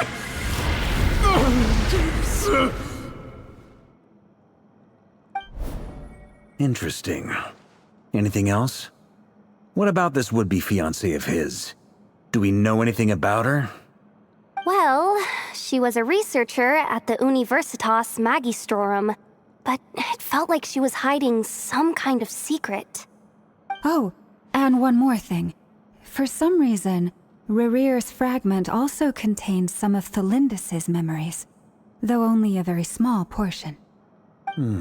Well, no shortage of potential leads, I'll give you that. In any case, it sounds like we can conclude that while Tholindis was still around, Rerir appeared to be lucid and quite normal. Tholindis, it seems, must have been the one thing in this world that he couldn't let go of. Tell me, though, were these pure-blood Conrians we're talking about here? Why do you need to know that? Hold on. If she was a pure-blood Conrian... Oh yeah! Just like how it was with the captain! If we could somehow find her, Do you think there's any chance Rerir might regain some of his sanity? It's possible, but it would take a miracle. We can't pin all our hopes on that. That merchant who Nefer knows, Dori Sangama Bay. Maybe we could hire her to look into it. All right then. Let's keep working in our separate teams. Traveler, Paimon, Kutar, and Miss Arlecchino will go look for the iridescent moon's marrow. As for the others... On the way over here, I noticed that the wild hunt monsters had grown even more frenzied in their search for Kutar. At this rate, the people living here will be in grave danger too. So I'm thinking of gathering together some of our followers to go wipe them out. I'll head back to the curatorium and meet up with the boss. Feels good knowing we've all got something to be getting on with. Given that the Wild Hunt has been a lot more active lately, the Lightkeepers have likely begun their own operations too. If that is the case, someone will need to pass the news on to Flint's. I'll hold the fort for now, then discuss our next move with Flint's, Aino, and Anefa when they get back. Alright then. Well, the clock's ticking. If that's everything, we'll be on our way. We'd better get moving too. We'll try to buy you as much time as we can. Relax. Just do your thing. I decided to call in some backup since things are getting so hairy. Our reinforcements should be here any minute now. Stay safe, everyone. Dismissed.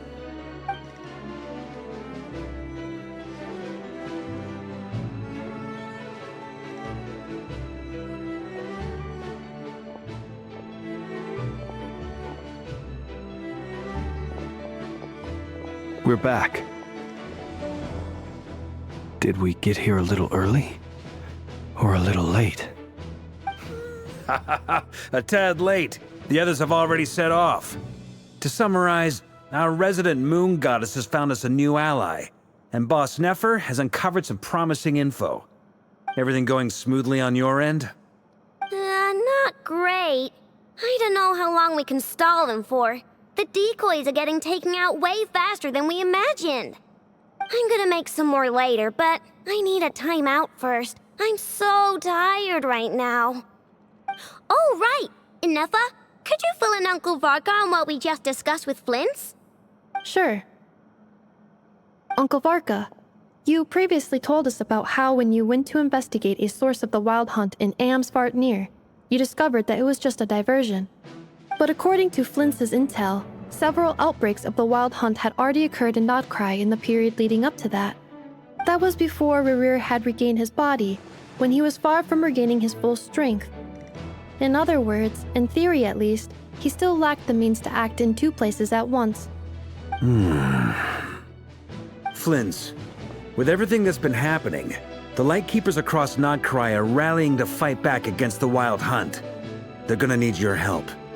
I know, I'm sure you're capable of coming up with something far more effective than decoys. But for now, you should stay here and get some rest. Anefa and I will head back over to Amsvartnir to see if there's anything I missed. I told you Uncle Varka would say that, didn't I? A deal's a deal. Not a word about my snack intake for the next week. Database updated. Reliability of Aino's predictions increased. What does that mean? They were betting on how you'd respond after hearing their intel. It's the obvious choice, isn't it? That's hardly worth betting on. We already decided that Anefa should go investigate the situation over at Amsvartnir on her own. You might as well stay here and keep watch. Someone needs to hang back and oversee our strategy meetings. And besides, you still haven't fully recovered from ambushing Rerir. So I've ended up with the easiest assignment. Well, I appreciate it, everyone. See you when you get back.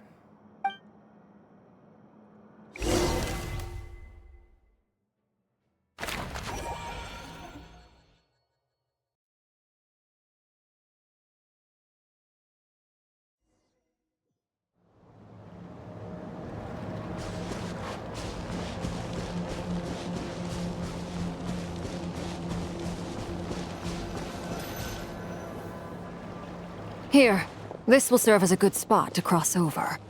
Arlecchino, hold up a second. Since you brought us all this way, would you mind telling us what you've got planned? We still haven't got the slightest idea what's going on here. And if even Columbina doesn't know where the iridescent moon's marrow is, how do you? Simple. Because I am an inheritor of the royal bloodline of the Crimson Moon, and one of the last surviving embers of the Two Worlds' flames. Huh? Are you serious? As in, you're a descendant of that Crimson Moon dynasty we were just talking about? The one from ancient Conria? Your surprise is understandable. I was also taken aback when I first learned of it. But the more I thought about it, the more I realized the signs had been there all along. When I was young, I discovered I could wield a very special kind of fire. It coursed like blood through my veins and smoldered away inside my nerves. What's more, whenever I experienced strong bursts of emotion or drew too deeply on this power, it was like some kind of presence within the fire would begin to gnaw away at me, consuming me from the inside out. Exactly. That is why my hands are like this, too. At first, I saw it only as a curse, but once I became a harbinger, the jester apprised me of the truth. Together with my own investigations, over the past few years, there are several things that I have gradually come to understand. For instance, take the so-called Crimson Moon. In truth, it is nothing more than the shattered remnants of the iridescent moon, fused with the abyss to prolong its lifespan.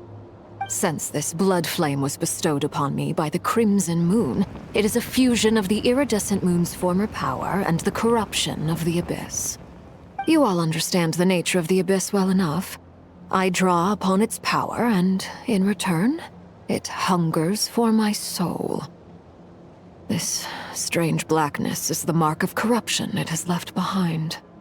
If I recall correctly, you once told me that if the corruption ever made it to your heart, you'd become a completely different person. Yes, and that's the reason I'm always careful not to push my power too far. It's essentially a never-ending tug of war. Whew. Sounds intense. Anyway, the rest of my story can wait. Is there anything else about the Crimson Moon or the Iridescent Moon that you're unclear about? Paimon has a question. So, the Crimson Moon that the Carians used to worship was actually the Iridescent Moon, right? Which was one of the three Moon Sisters. Does that mean that the Carians were to the Crimson Moon as the Frost Moon Scions are to the Frost Moon? So much of that history has been lost. We have no way of knowing exactly what they were like.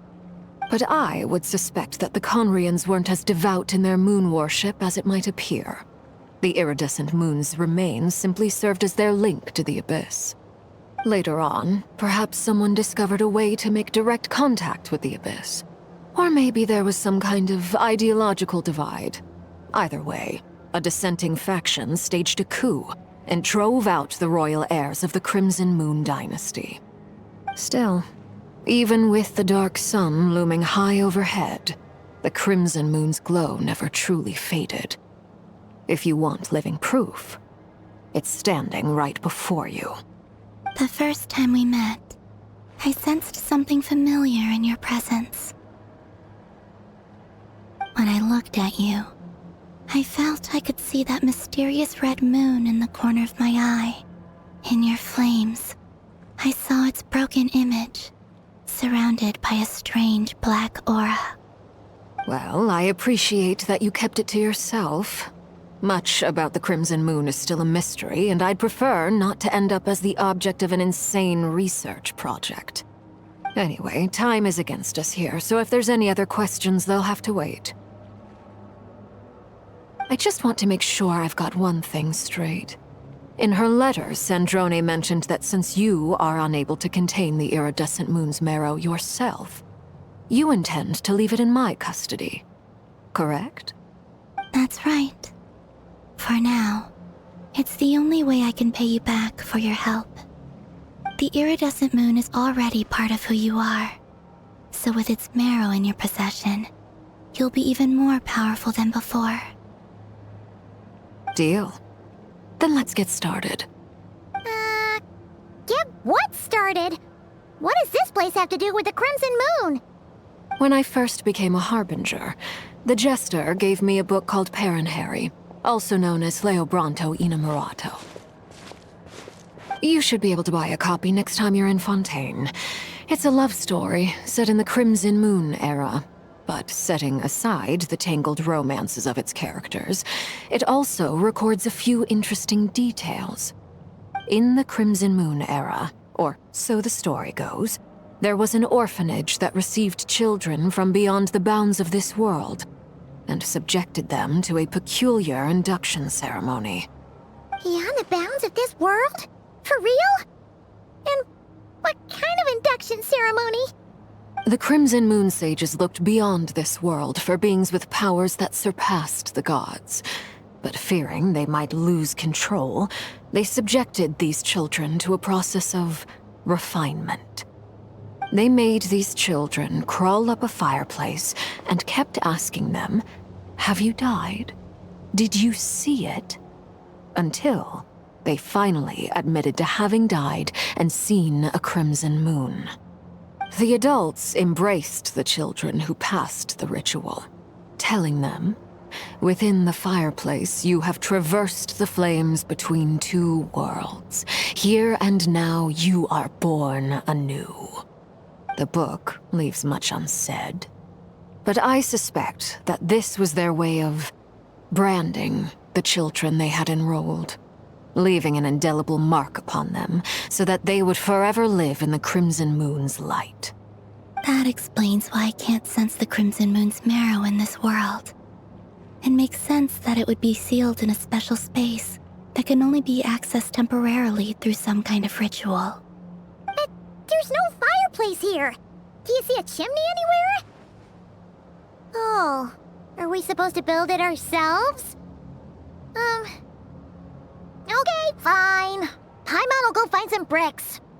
That won't be necessary.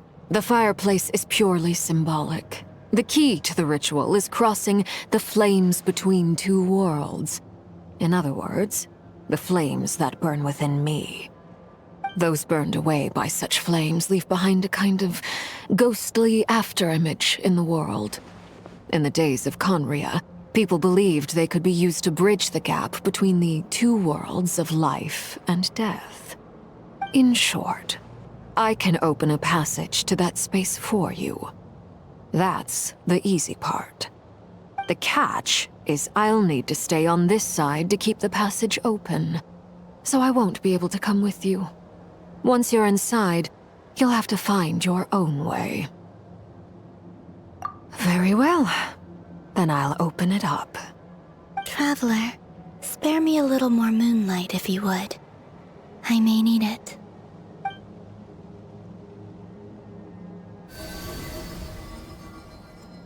Thank you. I feel like I've recovered some of my strength now. It should be enough to move us across short distances and confront whatever dangers might await.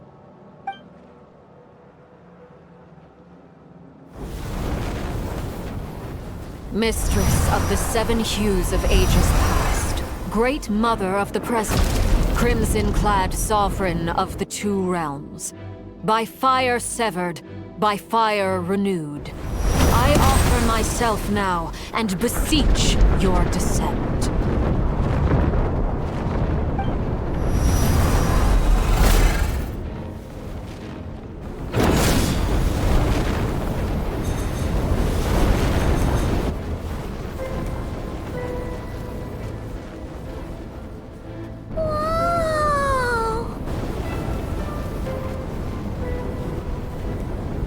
One word of advice. As you're crossing over, no matter what voices you hear, do not answer. Got it! I sense a sinister gloom inside, but also the familiar light of the moon.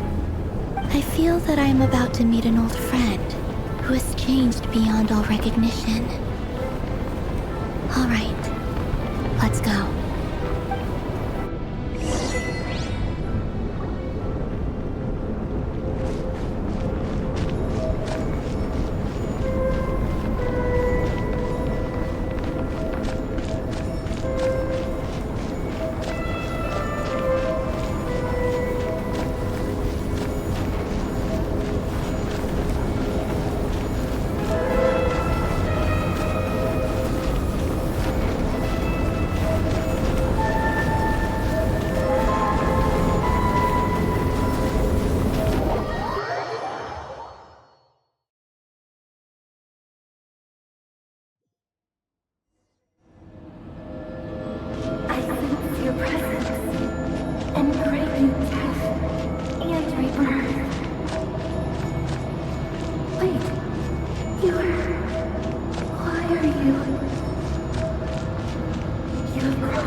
Is that the abyss? It's practically filled the entire place. What now? What a tragic sight. Fragments of your broken body, seized by the abyss, and hung up aloft like mummified remains. Iridescent moon, was this truly what you wished for? Careful! There's something spooky about this place. Feels like something is lurking in the fog. Paimon's right behind you. Whatever you do, don't run off without her.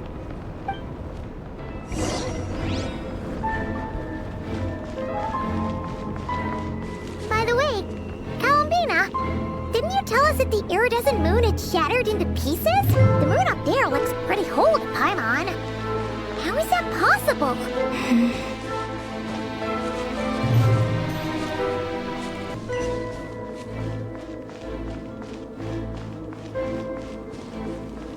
Just like I thought. It was only a facade.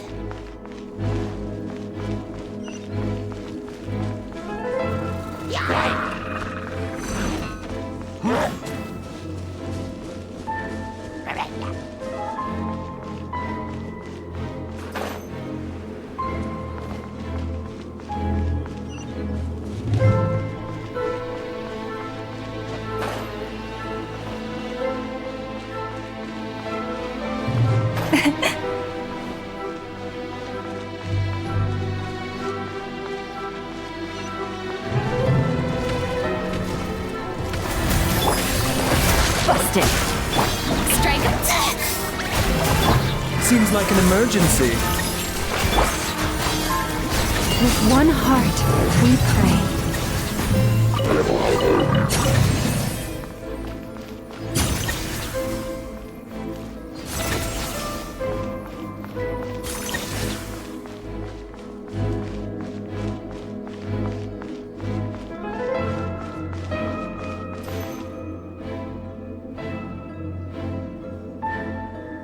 Huh? Huh? For real? That's way too high! There's no way we'll be able to reach it! No. I'm not sensing anything up there. It's coming from under the mountain. Let's see... Ah! There's some kind of weird shadow over the water! Wait, see that? Looks like a mechanism of some sort. Let's check it out!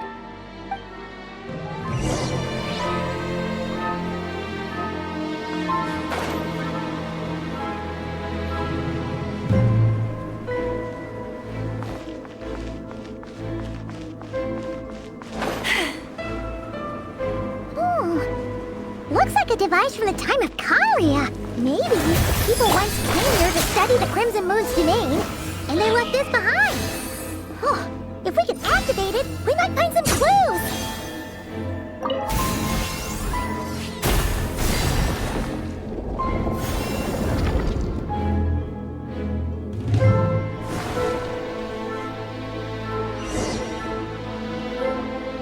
Hey, look at that! Now that the mechanism's running, the shadow in the water looks different. Do you think these mechanisms might be the key to unlocking the secret? Let's try to find more of them! Thalindis, we'll leave the rest of the research in your hands. We'll be heading back now. I hope this isn't ruining date night. Ugh. Mind your own business. Just leave me some snacks on the table. Thalindis? Is that Rear's girlfriend? How come we're hearing her voice here? Oh yeah! So, do you think she was studying this strange space all along? The abyss has made this space extremely unstable. Maybe that's why some of the things she said and did were preserved here. Like echoes. Or after images. Whenever I see this view, it takes me back to a poem from my childhood. Waning moon, oh lifeless damsel, weeping on the mountain crest. Mourning still in wistful tone, her fragile soul now laid to rest. For me, of all people, to be here investigating the mysteries of the Crimson Moon space. Is it a coincidence? Or something more?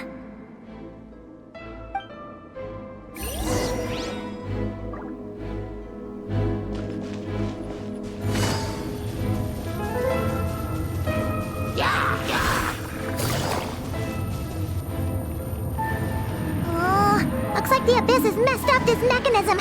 We need to find a way to get it working again. Let's see if there are any other devices nearby.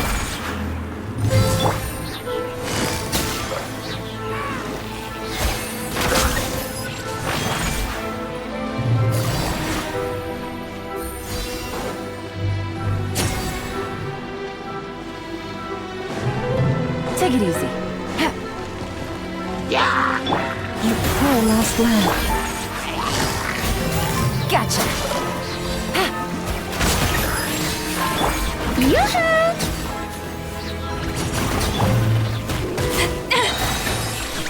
By the frost moon of old.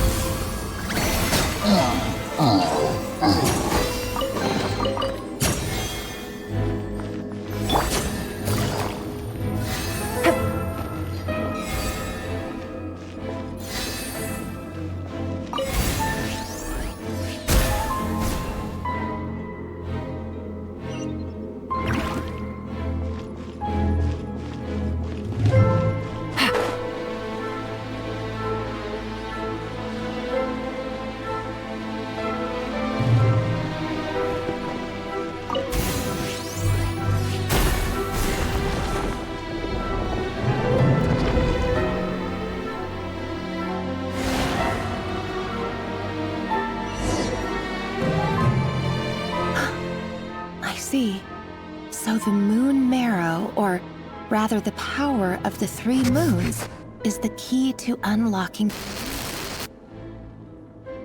If it really does exist, then maybe this madness can finally be put to an end.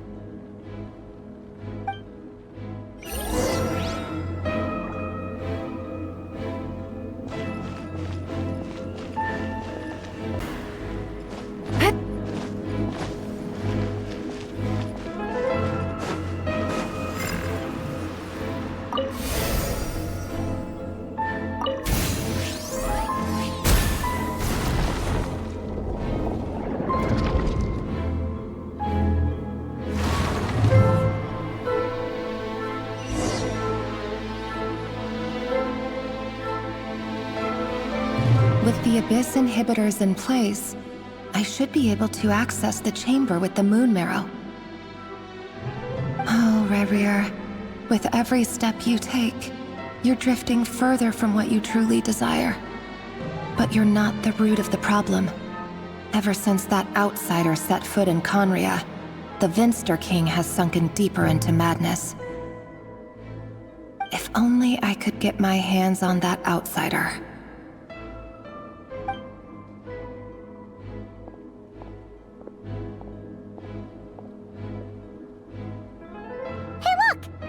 Reflection is back to normal. Elendis' voice mentioned a chamber with the moon marrow. Do you think maybe it's hidden in the moon's reflection? It must be. For within it, I sense the fragile aura of a dying soul. Then there's no time to lose! Let's go!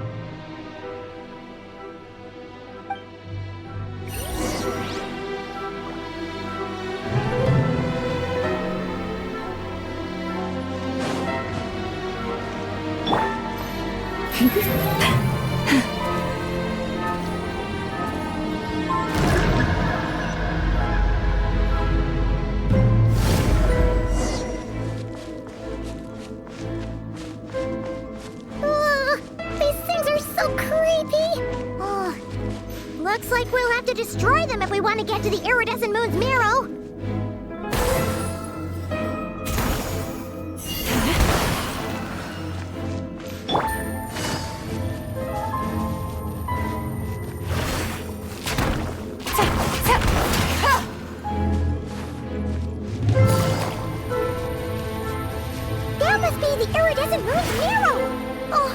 We'll need to destroy these things before we can reach it!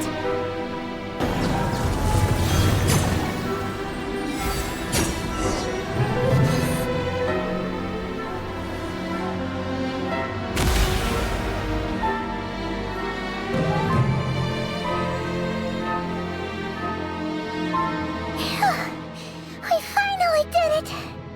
The iridescent moon's marrow, still burning away like an undying flame, yet now contaminated by the abyss.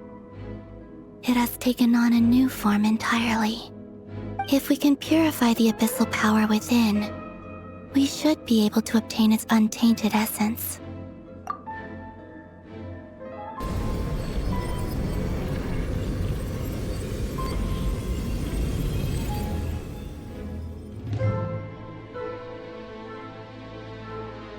It's so cold.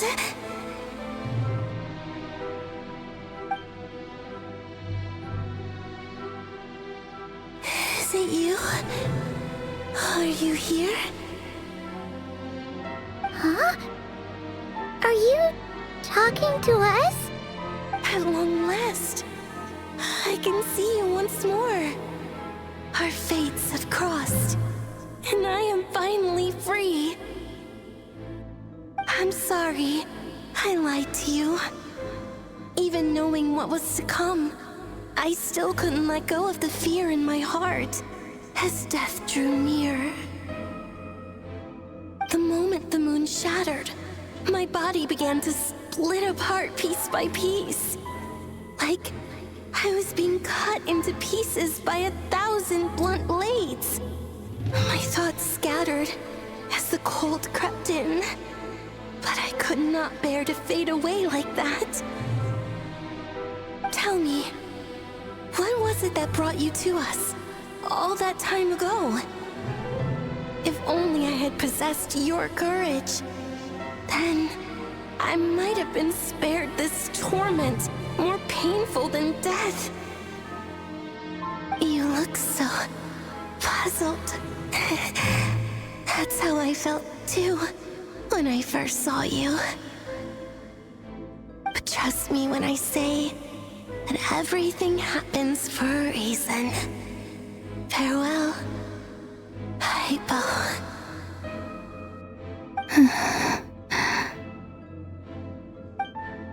What was that all about?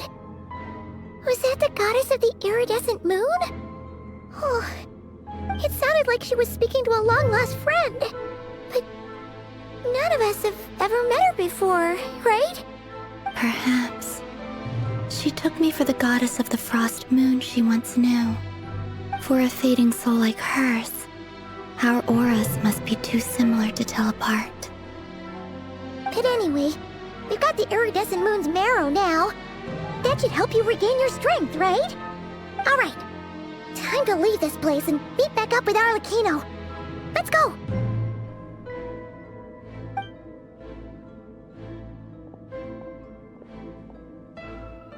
That's odd. This place looks different than when we came in. Waning moon, huh? O lifeless damsel. Oh.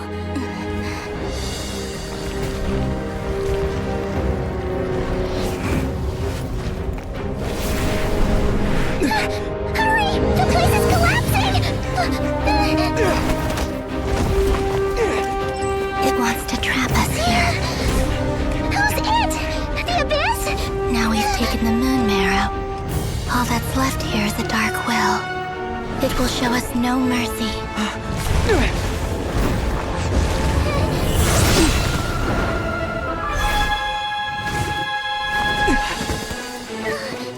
Give it back! The crimson moons! My marrow! My heart!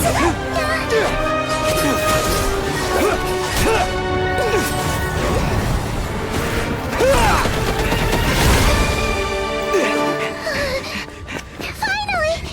Huh? Oh no! The exit's blocked! They're back! Now what do we do? This is where you fall. Witness my rise. Hey, it's What are you waiting for?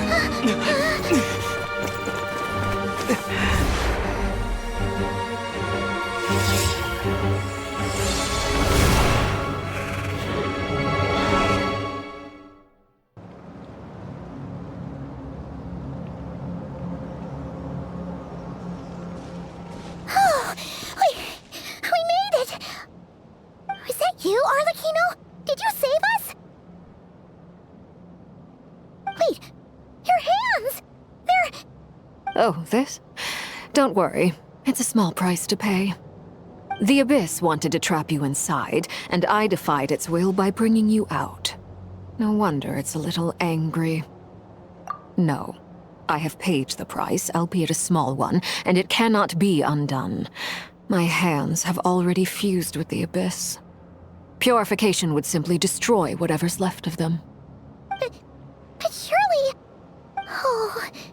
We're so sorry, Arlecchino. Paimon can't believe you'd make a sacrifice like this for us.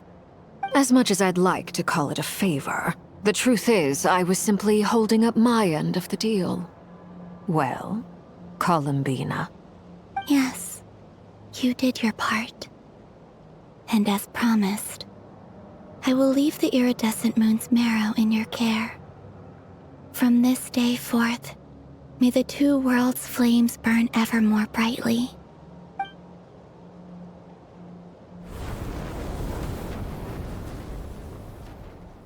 I'll take that as a blessing. Now, Columbina, give me your hand. Accept this moonlight I offer in return.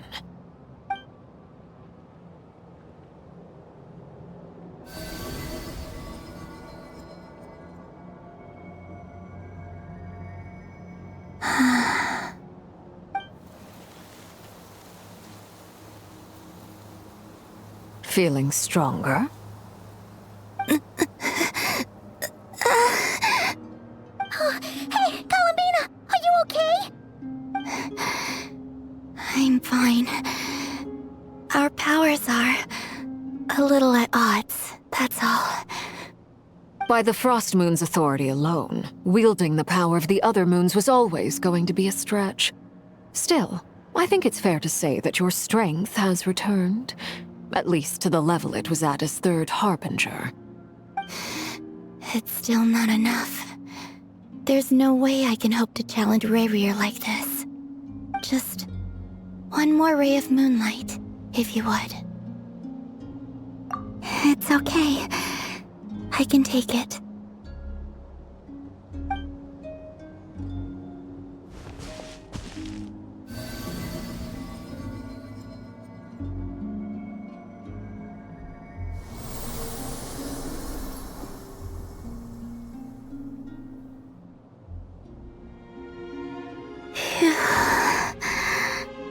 How about now?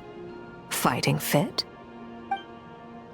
At the very least, I won't have to stay hidden like before. I want to see him gone from Not Cry. The Rayheer of Solnari and his wild hunt must be sent back where they belong. Well, it's good to have something to aim for. You certainly seem more alive now than you did earlier. When I first met you, you didn't strike me as a ray of moonlight. More like a wisp of fog drifting in from who knows where, ready to scatter at the first sign of a breeze. But now, you're full of vitality, just like the Frost Moon, once the brightest of them all. May you keep shining, Columbina. This is who you are. Thank you. Look after yourself too, Arlecchino. I know you have plans of your own, and that's why you're always seeking to grow stronger. But whatever you're after, don't let the Abyss take a hold of you. I do not wish to see you go down the same path as Rayrir. I appreciate the concern, Columbina. Although perhaps it's time you took a new name. A new name? Kutar, the Moon Maiden, Columbina. They're nothing more than code names. They describe who she is and the roles she's played, but they're not her real name. We often use code names in the House of the Hearth, too. but it's knowing your real name that keeps you grounded. Up till now, you've been living a wandering life, so you've probably never really cared. All I'll say is this. Once you've defeated Rerir, give it some thought. All right, that's it from me. I'll get you back safely first, then go meet up with Sandrone. You're the best! I appreciate the gesture. It speaks to your good character. Anyway, let's get going. There are more urgent things to do right now than trade compliments.